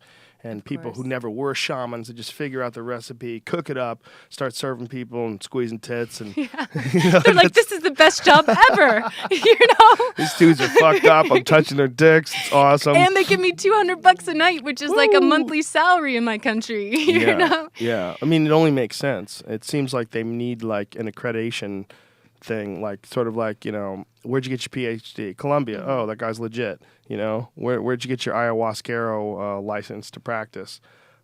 What? You know, it doesn't exist. But I mean, like, it's almost more important than being a PhD. I mean, the ability to accurately describe what happens in those dimensions to someone who hasn't experienced it is impossible. The idea behind what you're experiencing is so fantastic that any words to describe it are going to fall short. So the guy who could administer that, the function of that person in your society and your culture, is uniquely important in a really intense way. Just as important as someone who's a doctor, just as important as someone who's a teacher, just as important as, you know, any important aspect of our community that we consider to be a cornerstone, whether it's medical or legal or any of those things. Like, having someone who can give you that experience is a huge role. But, you know, who's doing it? These fucking weird guys that are touching you while you're passed out, you know? And not all of them are bad. There's some really amazing healers. Of course. I had lost faith almost, Joe, and then I met some incredible, real ayahuasqueros, and ayahuasquera, a woman who's been doing it for years. And they were so profoundly helped me heal and understand the medicine, that there is a lot of good, but it's a yin and yang. And that's why I just warn people, because I think, oh, well, she went down there alone in the jungle, and it's like, no, it wasn't all rainbows and butterflies. Like, I had some things to have to overcome there, because I did chose to kind of go down there so quickly. Well, I think it's like everything in life. There's going to be good versions of it and bad versions of it, and we should seek to find the ideal version of it, you know? And I think also that there's that yin and yang balance of the universe seems inescapable. It seems like it's in everything. Like, really terrible relationships, they make you appreciate really good relationships. Bad friends make you appreciate good friends. Bad jobs make you appreciate good jobs. Traffic makes you appreciate the mountains even more. I mean, all those things factor in together. I don't think that you can escape them. I think you need them all. You need the yin and the yang. You need the shitty ayahuasquero to make you really appreciate the beauty of someone who's absolutely pure in their intent.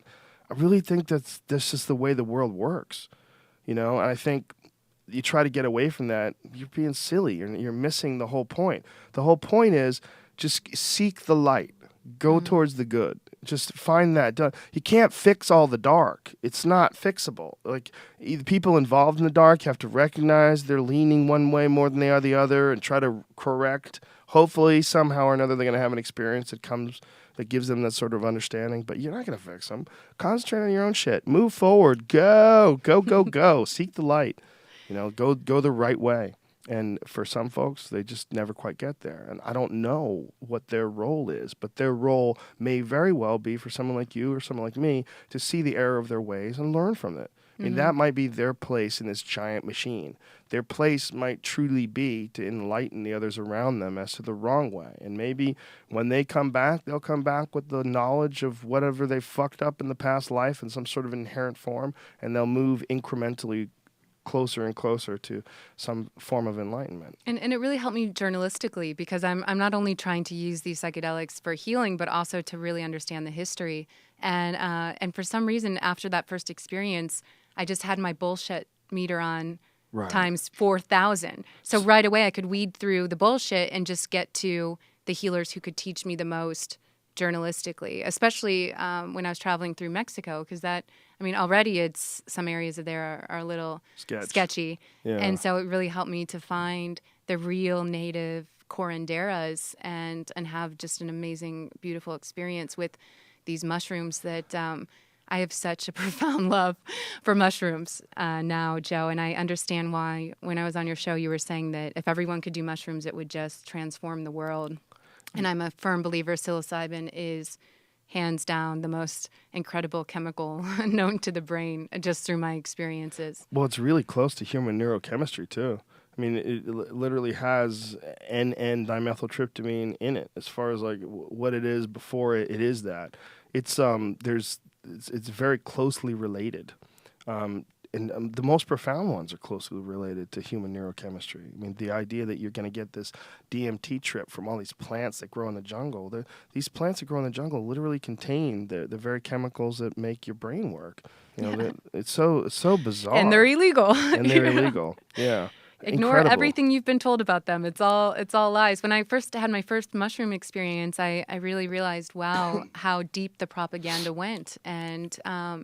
And we've just been fed so many lies about these substances, especially psilocybin. I feel like the industry has a lot of fear of psilocybin because it can't be patented and it is so effective. One study at the University of Southern Florida found out, scientists believe after this study that it may even lead to neurogenesis, which is a regrowth of brain cells. And in that study, they gave rats, they'd play this loud noise and then they'd shock the hell out of these rats. And then they gave some of the rats psilocybin. And then later on, they played that noise again, and the rats that had psilocybin were less likely to face the fear of that sound. And they believe that was because potentially it had led to the regrowth of brain cells and the reparation of the serotonergic system. That's so intense. And this is something that we're saying is illegal, and if it's Schedule I, so that means it has no medicinal benefits. It's addictive, but they've proven mushrooms aren't addictive. And look at all of these studies coming out showing that psilocybin has potential to cure anxiety and PTSD. It's just really disturbing. But I recommend anyone out there facing, who has a type of illness or PTSD, depression, anxiety, and they haven't found any hope in anything else, and they're feeling hopeless, to just research psilocybin, because it gives me so much hope. And I think it's one of the greatest human rights tragedies of our generation that this isn't available to everyone who needs it. It is very strange, isn't it? And it's strange that a person like you has to come along and sort of like let people know about this, like that this isn't common knowledge. This isn't something that's being taught in schools. This isn't something the president's talking about. Like, I have found a way to world peace. We all need to do mushrooms. Did you imagine? But could you imagine how many people, not everybody, Yeah. This isn't for everyone. Some people, would potentially have bad trips if you're not ready for it. Yeah. But the healing potential is so great that it's worth the risk. Yeah, I agree. And I also think that when you go deep into the idea that psilocybin may have been responsible for the very evolution of the human mind itself, it gets really compelling. We had Dennis McKenna on the podcast, and we're doing some emails back and forth right now. I'll have him on hopefully in April again. But he explained in a very scientific manner the actual correlation between use of psilocybin and the development of language, why there's a connection and why it makes sense. And based on the reaction to psilocybin by the human brain and the connections that it makes. And I can't do it justice to try to repeat what he said, but it's incredibly compelling. And his brother had, Terrence McKenna had this idea that was really intoxicating, and that was the idea of the stoned ape. The stoned ape theory being that when climate change occurred and the rainforest started receding into grasslands, that these ungulate cows, these wild cattle would leave these shits, and these animals, these monkeys, would come along and flip the shits over and find bugs, and mushrooms would grow on the shits. So they would experiment with these mushrooms.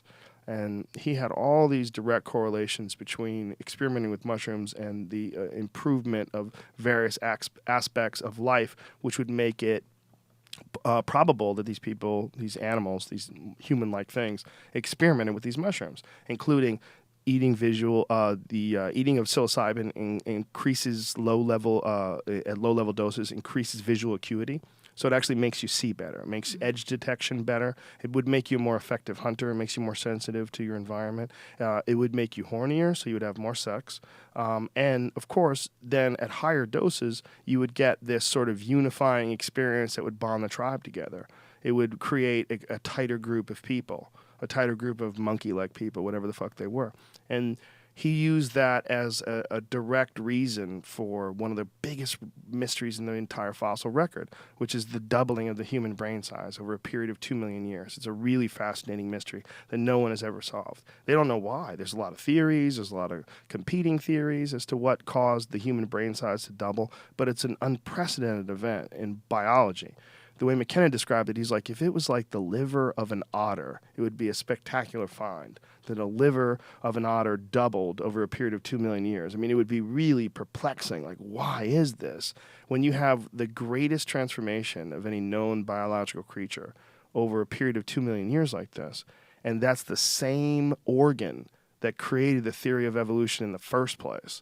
Like, that's when shit gets really weird. Like, the human mind is the thing that's figuring this all out, and the human mind is the thing that's doubling over the period of this one period of time. Well, what else is going on? And he pointed to all these factors that pointed to the experimenting with psilocybin. It's really interesting stuff. And then with his brother Dennis, who's like a hardcore scientist, explaining the actual connections between eating psilocybin and the possible creation of language, and of course the exponential effect that creating language would have on these animals, and how it would force their mind to expand. It would force, along with the psychedelic experiences, their boundaries to shift. It's pretty incredible, too, if you think on that theory, to think, now what are we losing? Because we don't have access as a species. We're sick. Now. We're Yeah, sick. We don't have our course. medicine. There's this thing that's created us. And McKenna was really into he had a couple of freak ideas too. One of them was this longing for this orgiastic, non-monogamous culture of the past. Yeah, dudes always find a way to work that in. Even the most spiritual guys find a way to work out this non-monogamous concept. Is this just to make sense to his girlfriends about his behavior? Well, in a sense, he's right. As far as the male programming, but it's fascinating. It's fascinating the concept behind it, that at one point in time, these cultures supposedly all engaged in this non-monogamous life. And Chris Ryan has very interesting thoughts on that as well. The guy who wrote Sex at Dawn, a brilliant guy who I do a podcast with once a month. Him and Duncan Trussell and I do a podcast, and these ideas were that at one point in time there was no sense of paternity, that no one knew that Amber Lyon's baby came from Jamie. You guys didn't because everybody was having sex with everybody and there was no DNA test. So if you were having sex with 5 different friends at the same time, and all of a sudden you got pregnant, everybody would raise the baby together. And that would be the idea, is that people would grow accustomed to that sort of a culture, and that the culture that makes love together and has sex with more than one partner, they like each other more. And one of the things that he uses to sort of highlight that is wife swapping amongst fighter pilots apparently is very high. It's a normal concept. And the idea being that you know that it's very likely you're going to die out there, and you love your wife, and you don't want your wife to be with someone who doesn't love her. And so by sharing her with all your friends, you leave behind someone who loves your wife as equally as you do. And then it's that intense of a shift in the way you view the world, you know. But I think that we just real stuck in the idea that the way we live right now, this is the pattern that we're all supposed to follow. And this pattern may very well be a pattern that's separate from what created it in the first place, which might be psychedelic drugs. It might be the thing. I mean, even like mainstream Jerusalem scholars now are saying that they believe that Moses finding the 10 Commandments from a burning bush was most likely some sort of a description of a psychedelic experience, and that the bush that's burning may very well have been the acacia bush, which is incredibly rich in DMT. It's one of the most DMT-rich plants in the entire region. So if that is the burning bush, if that's the analogy that they're making, you know, Moses sees the burning bush, is that what they're really saying? Because we're getting it from ancient Hebrew, we're getting it from Aramaic, translated to Latin, translated to Greek. Are you sure that's what they're saying? Because what they might be saying is they smoked some fucking DMT and talked to God, and God gave them some rules that really made sense as to how we should live our life. And if you look at the Good Friday experiment, I don't know if you're familiar with that took place in Harvard when they were studying psilocybin. They gave theology students high doses of psilocybin, and they all reported having similar religious experiences as to those described in the Bible. Wow. And so you kind of have to look back now that I've been investigating psychedelics a lot, because I've had my own religious experience where I felt like I've been given messages from God or a higher being, and they tend to be similar to those passed down throughout history. So you kind of wonder, how much did psychedelics play a role in our creation of religion? Next time you come in, or if you can get it, if you can find it, you got to pick up John Marco Allegro's The Sacred Mushroom and the Cross. Okay. Next time you come in, if you come in again, remind me, and I'll give it to you. You can borrow it. It's hard to get because it's out of print, because the Catholic Church bought up the rights for the book and scooped it up and stopped it. But there is one that you still can get that's in print. It's called The Dead Sea Scrolls and the Christian Myth. Oh, well, you know what? Wait a minute. I should change that. Jan Irvin started republishing The Sacred Mushroom and the Cross, so you can still get it. And that's really awesome of him that he did that. I don't know how he went about getting the rights to that, but it used to be that it was a very difficult book to get. But it's basically by a guy this guy deciphered the Dead Sea Scrolls for over 14 years, this guy John Marco Allegro, and wrote a book on his interpretations of what the language that he had read. And he said that he was the only one that was an ordained minister, but he was also agnostic. He was the only one on the Dead Sea Scrolls that was an agnostic, that was in the committee for deciphering it. And his interpretation of the Bible after 14 years of studying the Dead Sea Scrolls was that the entire religion was a massive misunderstanding. Mm-hmm. And what was really originally about was fertility rituals and the consumption of psychedelic mushrooms. And that these allegories and these stories and all these different parables, they were designed to hide the true nature of the knowledge that they didn't want passed on to the Romans when they were conquered. They didn't want passed on. They wanted to hide it in stories. And that this is what the apple of Adam and Eve was about, and this was this rebirth of the understanding of the universe that would exist if you had taken mushrooms, you've taken psychedelic mushrooms, was what they were describing. In all these various stories and all these different events, they were essentially trying to document the knowledge that they had received from having these psychedelic trips.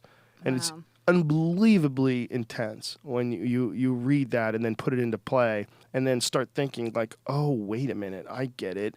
These fucking ancient people who knew nothing just stumbled upon this shit that literally made them who they were, created them, and then all of a sudden they realized it was going away.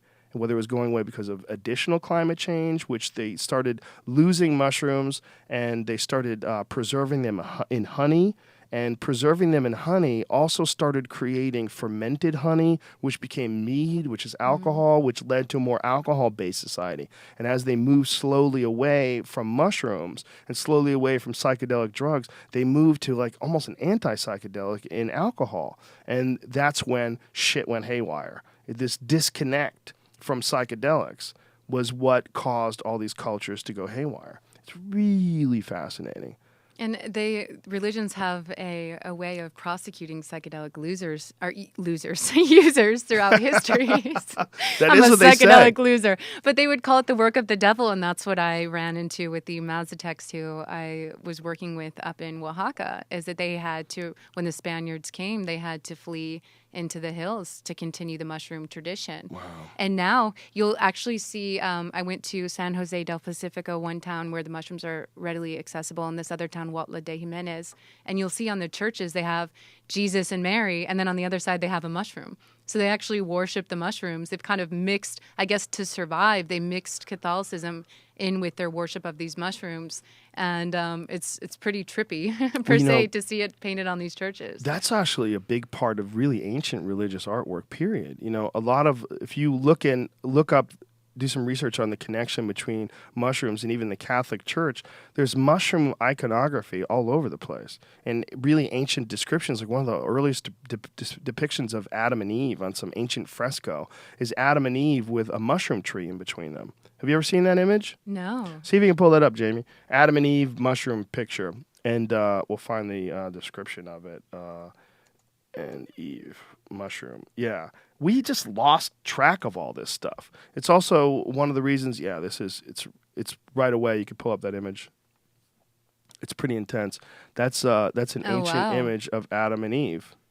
I mean, look at that. That's crazy. United by the mushroom. That's fucking crazy. It was really strange for me when I was in Mexico to see them blessing the mushrooms on the altar. Instead of the communion holy water, they give you mushrooms, and that's your sacrament. That's what you eat. There's another one, Jamie. Pull up. There's another one that's a different image, but a very, very similar image. See that one on the far left? Far left? Yeah, right there. Click up that one. Look at that. Isn't that trippy? That's from 1147. They call it CE now. They don't call it AD anymore for whatever reason. But that's from 1147. So they knew even back then about psychedelic plants having some sort of a connection to Christianity, and these were from churches. So it's really fascinating that that's just something that went away.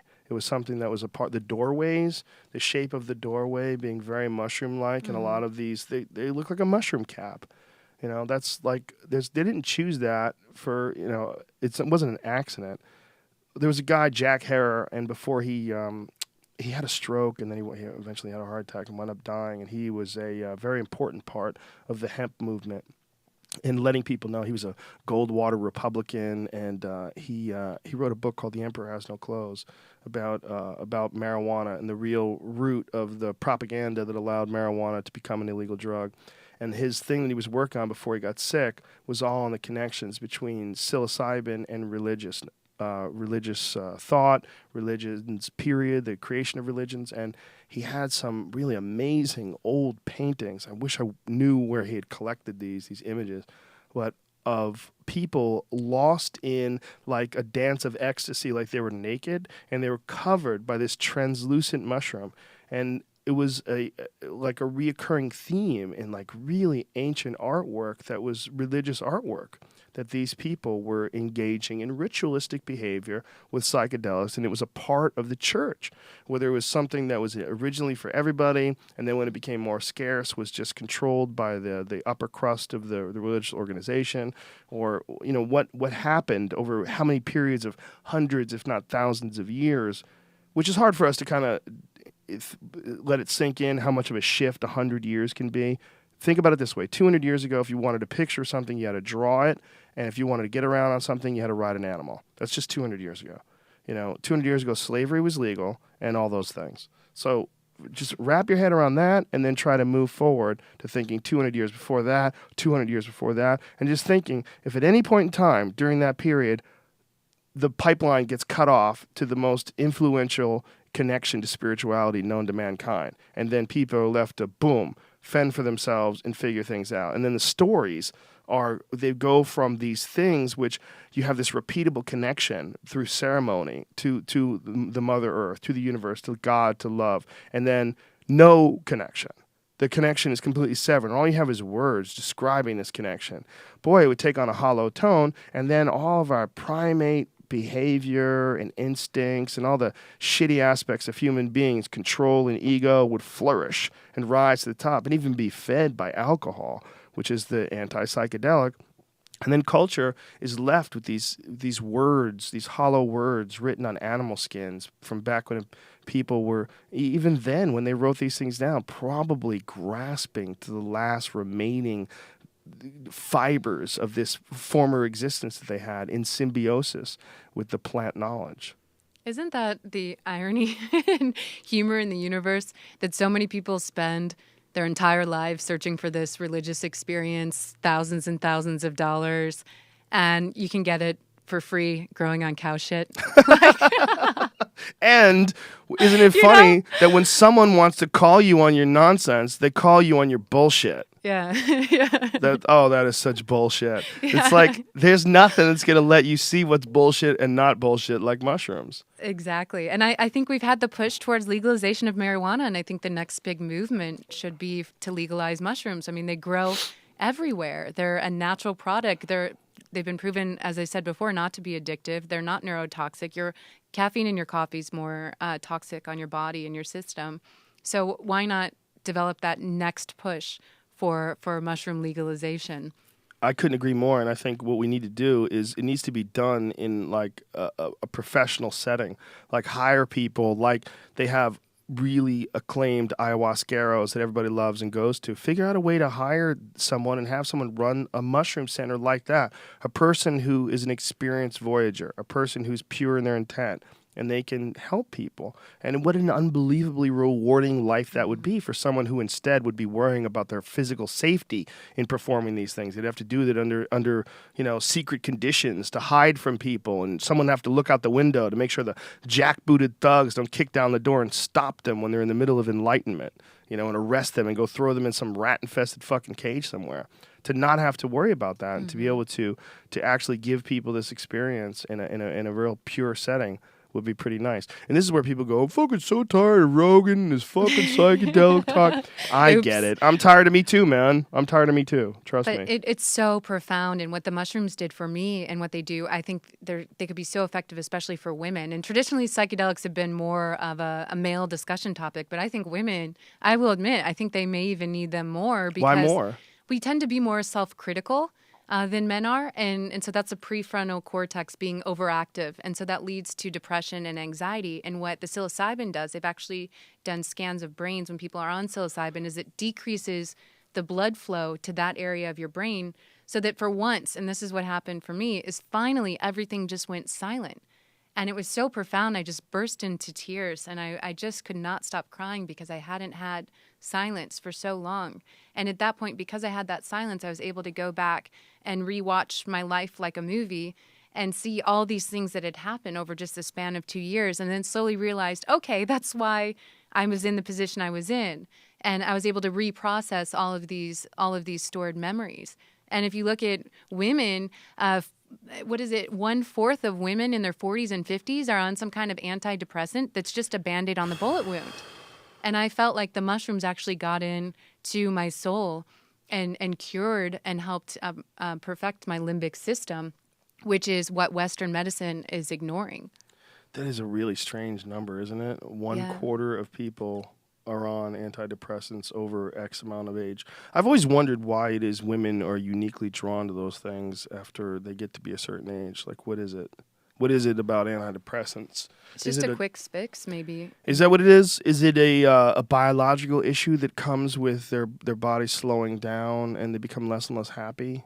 And maybe that could be something that could be altered by exercise or by, like a man can stimulate his testosterone with squats and, there's various, hormonal ways they can do that. But do women, do they have anything out there that expands your natural female sexual hormones? Is there anything that does do that? I think there are hormone replacements Right, people can take, but I don't know of any natural. Maybe yoga, I'm just not to exercise. that age yet, so. Yeah, but I would I wonder haven't that at researched it. a certain point, if their body just slows down so much that they just feel shitty. They're just not producing hormones correctly anymore, and that's what leads them to try to find happiness in a pill. So they need something that gives them like a little serotonin boost, And what's so sad is that a lot of times with these medicines, not all of them, but it's actually permanently changing your serotonin levels and depleting them. So you are dependent on these medicine just to get back to where you were when you started taking it. And I think those medicines are really important for some people, though. That's where it gets real sketchy, because I don't want to write off antidepressants because I know people that have benefited from them. The question is, would they have benefited equally well from something else? Some people maybe. I know some dudes that have actually gotten on them and then helped their life, and then they slowly wean themselves off. And then I know also people that they benefited from the natural way of doing it by taking 5-HTP and finding that gave them an elevated mood. And then exercise is a big one. They've also done studies that show that rigorous exercise, is equally effective for increasing happiness as antidepressants are on some people. So it's like, how do you know? I know personally guys who benefited from antidepressants. So you can't say this guy shouldn't take it because I don't know what's going on in his head, and I don't understand the actual science behind it all. I can parrot it, but I don't really understand what the fuck is going on, like comprehensively. And I think that you would have to really study it for a long time to really understand it comprehensively. But I think there should be more than one option. That's my point. My point is it's real problematic when you got something like Partnership for a Drug-Free America and they get money from pharmaceutical companies to go after other drugs. I mean, it's one of the most hilarious aspects of our culture. But the fact is that alcohol companies paid for ads against marijuana. And that's a fact. That's what a Partnership for a Drug-Free America entails. Prescription drug companies, alcohol companies, all paid part of that. Just ridiculous. So there should be a bunch of different options available. Exactly. That's why I'm trying to talk about my story with psychedelic use and how much it helped me, just so people know when the other options haven't worked. Like you said, Joe, I'm not discounting. I'm sure a lot of people have been helped from pharmaceuticals. But I think some people have tried them, and because it is the only option, they feel like, oh my gosh, this is it. And that's why so many of these soldiers who have post-traumatic stress disorder end up taking their own lives. And I interviewed one soldier who was at that point. He had been on antidepressants and nothing was working. He had a panic attack that sent him to the emergency room and almost killed him because his heart rate was so quick. And luckily he heard about MDMA and psilocybin and went to a concert and got some. Wow. And that was had profound effects. He wasn't able to be in crowds, and then within weeks he was able to go back out into society. And now he actually takes the mushrooms and travels. It's like an underground railroad of psychedelics between soldiers, and he travels around the country dosing his buddies so that they can kind of get out of this rut, those that haven't been helped by antidepressants. Wow. And the MDMA shows, I know you talk with Rick Doblin a lot. It just shows such profound promise. In one study, they had people who had treatment-resistant PTSD, so nothing was working. And 83% of the people in this study who were given MDMA combined with psychotherapy no longer had the symptoms of post-traumatic stress disorder, whereas 25% of people who just were given psychotherapy were healed. So, I mean, that's pretty profound numbers there. Monster numbers. Could you imagine if that number was any other sort of medication? Exactly. Every doctor would be prescribing it to you. There'd be a no-brainer. You would go to the doctor, and they would immediately prescribe it to you. And we have 22 soldiers a day killing themselves needlessly, Joe. And that weighs on my shoulders now because I was never officially diagnosed with post-traumatic stress disorder, but I do know, especially after talking with a lot of these soldiers, I was having symptoms of it. And knowing how profoundly effective the psychedelics were on helping me and curing my anxiety and letting me process those traumatic memories, it's so sad to know that there's so many people out there that haven't been connected with this medicine yet or are being misled. And the United States government knows that MDMA, they've been told many times, they've been shown the results of this study. The Pentagon knows that it's effective. Why isn't it been legalized? Well, because someone can profit from it not being legalized. That's the only reason. And it's too easy to grow. That's the problem. These drugs that are like really beneficial, boy, does nature make them readily available. Because nature wants us to take them. Nature knows we're insane. You could drive, especially if you lived in a nice place like Seattle where it rains a lot, you could drive down the street, throw pot seeds out the window, just throw them as you drive, and then come back a couple months later and pot be growing everywhere. It would be unavoidable. It's that easy. You know, it's like, we're all right, dude. Hey, you need fertilizer? Nope. Don't need anything. Don't worry about me. I'll just grow right here. The best things in life are free. It's for sure. And I'm a firm believer that nature has created, I used to be a skeptic, but now I am a believer that nature has created something to heal all of our ailments. Mm-hmm. And we just need to be connected with that. And we need to realize that sometimes it's the more natural route that's more effective versus going the pharmaceutical route. And oftentimes the pharmaceutical route is sort of based on something that came from the natural route in the first place. I mean, the lessons learned from using natural materials. Sometimes, I mean, one thing that they want to do so much in the jungle? They want to extract pharmaceutical drugs out of these jungle plants. I mean, that's a big reason why there's so much exploration in the jungle. Besides using all the wood, that they're clear cutting giant chunks of that forest. One of the things that the medical community is really concerned about when they're doing that is that when they're clear cutting, I mean, they're destroying ecosystems. And when they're destroying ecosystems, we know there are hundreds of thousands of different types of plants down there. And we have no idea if the cure to cancer is not locked up in some weird fucking berry that no one has ever discovered. We just don't know. And it might be. It really might be. They found this fucking spider, the Brazilian wandering spider, and they're trying to use it for a better Viagra because this spider is the most poisonous spider they've ever found. Kills you, and when it kills you, one of the ways it kills you is with an erection that is unbelievably painful. Literally breaks the skin on your penis. So even if you get through it, which many people don't. It bites you, and then you get this erection. You get it. It affects somehow or another the nitric oxide production of your body, and it injects you with something that does something to the whole mechanism, and your whole body becomes unbelievably painful and rigid, and you get an erection. And the erection is like, have you ever thrown a hot dog on a grill and it plumps and then it pops? Mm-hmm. Yeah, that's your penis. It plumps, and it breaks it. Even if you live, your sexuality is ruined. Your dick is broken. It doesn't work anymore. Like it redlines that thing until pistons start firing out of the sides of it. So even if you do survive, you're broken. And they found this fucking creepy spider, and they're trying to figure out how to make like the best hard-on pill ever with this. Like, forget about Viagra. Like, we're talking, you just need like a molecule of this shit. Whoop! Throw it in your system, and you have erections on demand. It's like I was saying, nature has a cure for everything. Even there's this one shaman in the Amazon, and his entire village was sick, and he couldn't cure them. And so he thought his entire tribe was going to be wiped out. So legend has it he drank ayahuasca and walked into the jungle, and these hands came out and showed him this frog, which is the Cambo frog. It's the most poisonous frog in the jungle, and showed him how to kind of milk the frog and then apply the poison to the people in the village to cure what was ailing them. And he was able to, as legend has it, cure his whole village. Well, now this Cambo frog venom is used as a vaccination. So instead of the traditional vaccinations we give here in the U.S., they use this frog venom to vaccinate the children and also to make the men stronger as they hunt. And I actually got it. And what they do is they just kind of cauterize your arm and put a little on you. And right away, you feel like you're being poisoned. So your whole body reacts to produce all of these antibodies in an emergency effort to try to save your life. And you just feel the blood pounding through your head. And it's so intense. It's like you feel like it will shoot through your fingertips. And like all these frogs are running through you, and your lips start to swell. And you're sitting there thinking, am I really going to die? Like, what the hell did I just take? That's what I was thinking at the time. And then you just violently vomit after that, like from the depths of your soul, and all of these toxins leave your body.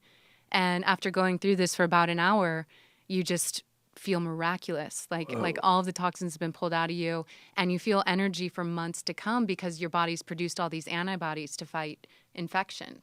And I got it done about 3 months ago, and I feel great. Whoa. Whether I'd recommend it to everybody, but that's just frog venom, Mm-hmm. a natural substance in the environment. And they say it potentially has promise for HIV patients because of the flood of antibodies and other people facing autoimmune disorders, which I believe it could potentially have that effect. It seems like it if it doesn't really poison you, but it fires all your systems on go, like red alert, we're being poisoned. Yeah. And it produces all these, like Dr. Carl Hart was saying, compensatory mechanisms that might be beneficial to increasing your health. That totally kind of makes sense. And like I said, I feel great. Like I felt like I've had more energy since I've done it. It might just be a placebo once again. But placebo works. That's the it works. problem. Yeah, in some ways. I feel great. So. This guy that was telling the healing guy that was like pressing on your back. When I was like, "How does this work? Explain it." When he was explaining that it's like a placebo, part of me was like, "Bitch, shut the fuck up." But then the other part of me was like, "But wait a minute, placebo effects do work." So you almost have to be dumb enough to believe this guy for his stuff to work. But what is it that's working? Like, how is it that's working? And when you talk to the shamans that were legit, like, you had the one guy that likes to grab you, but then you pass that guy and there's this other guy who's like totally legit. Did you ever ask him how they figure this stuff out? How they figured out ayahuasca? Ayahuasca. Like, what is the explanation? How do they figure out how to, out of all these thousands of plants, brew these two together and do in a really complicated process that takes a long time to get this one thing, and it tastes like shit, and yet they drank it anyway, and then had these experiences. Like, how the fuck did they ever figure that out? It's not like they had microscopes. It's not like they were botanists. Apparently, it was brought to them by the spirits. That's the universal story I've heard from every shaman, is that somehow they were visited by spirits or beings that then showed them to combine these two, the ayahuasca vine and the chacruna leaves, out of thousands and thousands of species. Other people say that it's Mother Nature's way of fighting back against the insanity of mankind. Wow. That ayahuasca actually was made by the plants, and somehow that plant spirit was given to the people to show them how to make it. And by some beliefs, the ayahuasca, I don't know if you're familiar with epigenetics, but when you have a lot of trauma, it actually changes your DNA and makes you more prone to be depressed or insane. And so by some shamans' beliefs, the ayahuasca is actually getting in one man at a time and restructuring our DNA and getting rid of all of this negative epigenetics. And it's just Mother Nature's way of fighting back against the insanity.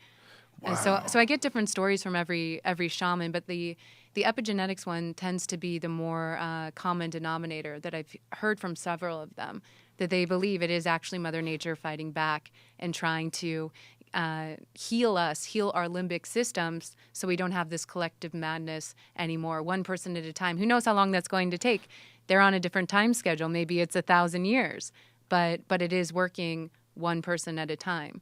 I've met people who've had profound miracles on these substances. I've also met people who haven't, But it's not for schizophrenics. It's not for people using antidepressants. You have to make sure you're off the medicines, or it could kill you. Whoa. But that's an important point. Yeah. And what do they do when people go down there if they're on antidepressants? Do people do they ask? They do. They make it really clear, and then they ask. How long do you have to get off of it for? I don't know the exact. That's something it'd be worth Googling, but you can't be on antidepressants. Ayahuasca does not like antidepressants. That's very important there, folks. Yeah, very important. And also people who are prone to have schizophrenia, the ayahuasca and psychedelics in general tend to allow that to come on earlier. It doesn't mean it wouldn't have already happened. It doesn't cause schizophrenia. You are already going to get it, but because the psychedelic might actually make it come on a couple days earlier, or a couple years earlier. And I was even next to one woman in a ceremony who was having a schizophrenic episode while on the medicine, and it was pretty terrifying. And so reaffirmed my belief to make sure to mention to people, certain people, the medicines aren't made for. Terrence McKenna had another interesting way of looking at the development of these things, the development of things like ayahuasca, that these people that lived in these indigenous cultures, they didn't have metallurgy, and they did have an advanced social system. So as they went through hundreds and then thousands of years of the same culture evolving, the way they spread out in their knowledge base, it didn't go to architecture, it didn't go to the construction of large buildings or airplanes or machines or engines. It went instead to plants. And that their knowledge base and the information that they pass down from generations to generations, and they're expanding on the ideas that they currently were aware of, all involve nature. It was really kind of a fascinating way to look at it. It's just when, the Europeans were going this way, they were going a different way, but the same process seems to exist in every human culture. That people start at one point, wherever they're at, and then they start advancing. They start advancing, figuring things out, adding to their knowledge base. But these people, they did it all entirely in a natural setting. They never changed the setting. The setting was always like huts and things and living amongst the animals and being a part of this whole nature thing. And then in doing so, communicating in some way, shape, or form with this spirit world, whether it's through eating mushrooms and tripping and then taking back some of that information and applying it, whatever it was, that the plants talked to them and gave them this information. And they figured out how to pass it on through generation to generation and explain, this is what you use when you get burnt. This is what you use when that. This can send you to Jupiter. This. Yeah. But I agree that nature has something for every single ailment that we face. And what's so sad, too, mentioning that about the indigenous cultures living close to nature, actually connecting with this healing energy, is how much we've come apart from that, especially here in Los Angeles. You think there's this website I was looking on a couple weeks ago, like earthing.com, where people are actually so disconnected from nature that they're buying earthing mats that have like a wire connected out to the backyard and putting it under their beds. Wow. And if you think about it too, like some people, something I've been trying to do is just go around barefoot, walk through the grass, really try to connect with the earth, to allow that energy and knowledge to go through you. But some people might spend years without their feet actually touching the earth. And it's just so crazy to think how far we've become removed from nature that we have to buy earthing mats to put in our beds or put under your chair while you're at your computer. Yeah, it's pretty stupid. I mean, it's just, we've just lost this connection. And I think in the process, we've lost our sanity. And we need to get that back. And that's why we need to start reevaluating these plants and start integrating them into our culture. And start really waking up to how ridiculous these laws are, that you're making Mother Nature illegal. You're telling me a mushroom that grows on cow shit all across the world is illegal. Yeah, it's dangerous. Dangerous drug. I mean, it just is, it's insane. There's also the feeling that you get when you're in the woods that's a palpable, real feeling of being connected to nature. There's a calming effect of walking through the woods. Like you go on a hike through the woods, you're walking, there's all these beautiful trees and you see everything. And it's like, you feel different. You feel different because you're in the vibe of nature. You're like immersed in this world that really doesn't give a shit about you. I mean, you're there or you're not there. If this is the world, I mean, it is what it is. It's not dependent on you to hit the light switch. It just is. It will be here before you. It will be here after you. It just is what it is. It's trees and animals are running by and we sort of affected by our presence, but we're a part of it when we're in it. And when you're in it, you feel it. And we've removed all that. We put up buildings and a fence and a fucking highway and made everything hard. And we've sort of separated ourselves from this really intense connection to nature. And I think that we could never really understand what it's like to have an unbroken, maybe 1,000, maybe 2,000 year connection in the culture that you're immersed in, the culture that you live in, to that world. And that's what those people are experiencing that live in the jungle that created ayahuasca. They're experiencing this long, unbroken connection to the actual mother itself. And it could be that's why we have so many mental health issues. Which don't exist in these indigenous cultures. Exactly. And even in the areas, the towns we went to that rely on medicinal mushrooms, they don't use antidepressants instead when they're having grief or they're having a traumatic event in their life. They eat some mushrooms and go into the mountains or visit one of these healers. And so you look at the rates of happiness in these villages in these areas compared to what we're experiencing here in the United States. And you have to think to yourself, they must be doing something right. We should at least examine what they're using over our system that's not working. Yeah, no kidding. I'm really very I'm very hopeful, sometimes ridiculously so, about the human race. And part of it comes from my own personal experiences. Like, I really enjoy life. I really do. I really enjoy my friends. I really enjoy what I'm doing. So I'm very positive in that way. I'm not ignorant to the ways of the world. I'm not ignorant to the news. But I also am not ignorant to the perspective of 7 billion people being alien to one individual. 7 billion people's problems all lumped up into your fucking head because you went online and stayed on too many websites and read too much shit and watched too many videos.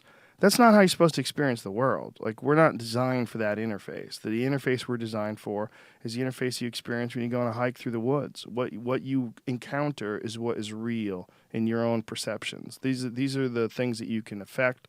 These are the things that you can change. But that's all changed itself by having the ability to communicate and influence all these different people with your story. Like, what you're telling right here, what you told in your book, what you told when you first came on the podcast about your experience working for a news organization that it seems, at least during the time that you were there, to have lost its way. And where this created turmoil and your own personal experience. And by expressing those things, you're literally changing everything around you. You're literally affecting everything around you with the experiences that you have had and forcing change. And you're forcing it even more right now, whether you realize it or not. Probably more so, even tenfold, than the last time you were on, because you're saying some crazy shit. You're a mainstream CNN reporter, and now you're some crazy tripper who travels the globe eating mushrooms and doing peyote buttons and fucking freaking out. I just feel like such a duty to deliver this message, and I know I'm taking a risk, and I know there'll be some people who criticize me. They can't, though. Carl Hart had a great point yesterday. I keep bringing him up just because he's awesome. But one of the things he said, if I have the data, I'll debate anyone. I have the data, and if I don't have the data, you're not going to hear me talking about it. But if I have the data's on my side. I'm very confident, and the data, clearly, your personal data is undeniable. Mm-hmm. And just my own story from where I was then pre-psychedelic to where I am now, I feel like I've had a complete rebirth. And that's your data. Yeah. That's my data. I feel like I literally feel like my serotonergic system has been restructured, and I find it nearly impossible to get anxiety. And this is coming from someone who used to have constant butterflies in my stomach, have near panic attacks, and I just don't feel that anymore. And so you have to say, okay, what did I change in my life? Well, that was the psychedelic use. That was the main treatment I used to overcome this. And I just feel I feel like it could help so many women, especially because, like I was saying earlier, about them being so self-critical. And really just so many people who just haven't taken the time to stand outside of their life and analyze it objectively and make decisions not based on emotion or being self-critical. It's kind of amazing. If this was like a product that we were trying to sell, you'd be like the best celebrity spokesperson ever. That's why I feel like I'm going to get, I just feel like whoever doesn't like my message is going to come try to just like smear my credibility and everything. They can't until they experience it themselves. They can't. And once they do, they wouldn't. People who don't know, people who really have no idea, if they did mushrooms and they had that experience, they would go, oh, wow, I didn't even know. Yeah, how could you know? I don't even blame them. I don't blame them for being skeptical. I think it's important. But I almost feel bad if they don't know. Mm-hmm. And I think you kind of must feel the same way, because I can tell that you're very compelled to talk about this. And you took a long time to decide to kind of go public about this. We had conversations about this quite a long time ago. Yeah, a year ago. That's when I was coming back from ayahuasca, and I wrote you and just thank you for introducing me and told you how transformative it was. And I was reading that email, go, check out this crazy bitch. She listened to me. Who the hell listens to me? She did. Yeah. She's nuts. Yeah, but it turns out I was right. And then after the ayahuasca, I went to Thailand, where I was able to access psilocybin mushrooms that grow on elephant and buffalo poop, and they're just so amazingly healing. And so I wrote you after that, but I took time to actually discuss it because I really needed to try to absorb as much knowledge as I could from the plants and really figure them out journalistically. Like I was on one path of healing and also another path as a journalist. And I just wanted to experience the good trips and experience the bad trips and really figure out what these medicines are about before I came forward with my story, because I know some people may hear this and then decide to try psychedelics. And so I needed to be 100% sure I was on the right path, which I know now. Now you not only are on the right path, you feel, but you also are putting other people on this path. You created this crazy website. So explain your website. Yeah, explain what you're doing now.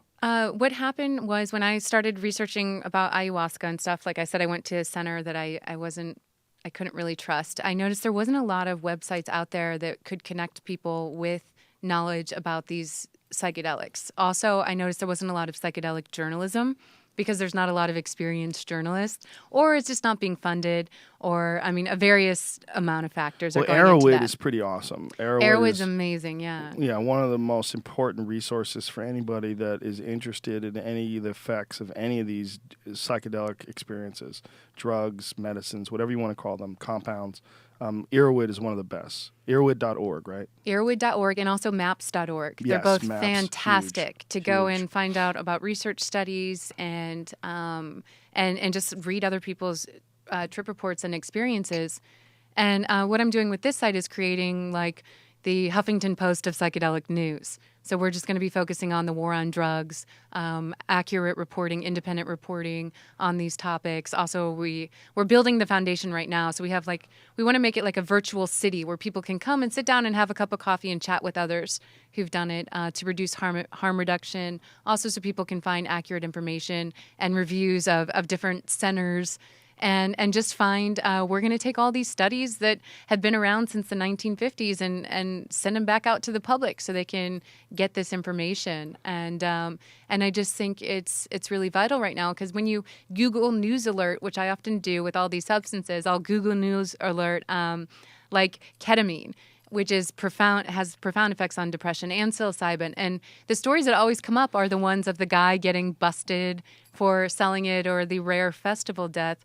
Rarely do you actually get news on how these substances are being used medicinally. So that's what we're trying to create with this new site. Reset.me. Reset.me. What is me?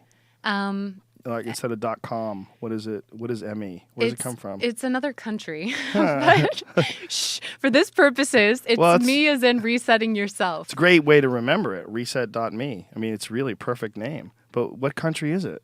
It's that's a good question. We might want to look that up. I should know that, but I use it more in the. I remember listening to a talk of Terrence McKenna's, and he said that using DMT and different psychedelics can be like hitting the reset button on your brain, clearing your hard drive of all the trauma, and I believe that's what psychedelics did for me. I've heard you describe them that way as well. And so for people who really need to hit that reset button in life and they've tried other therapies and it hasn't worked, we're going to be providing journalism on these psychedelic therapies and also alternative non-prescription therapies. It's Montenegro? Is that what Montenegro? it was? Montenegro. The government of Montenegro.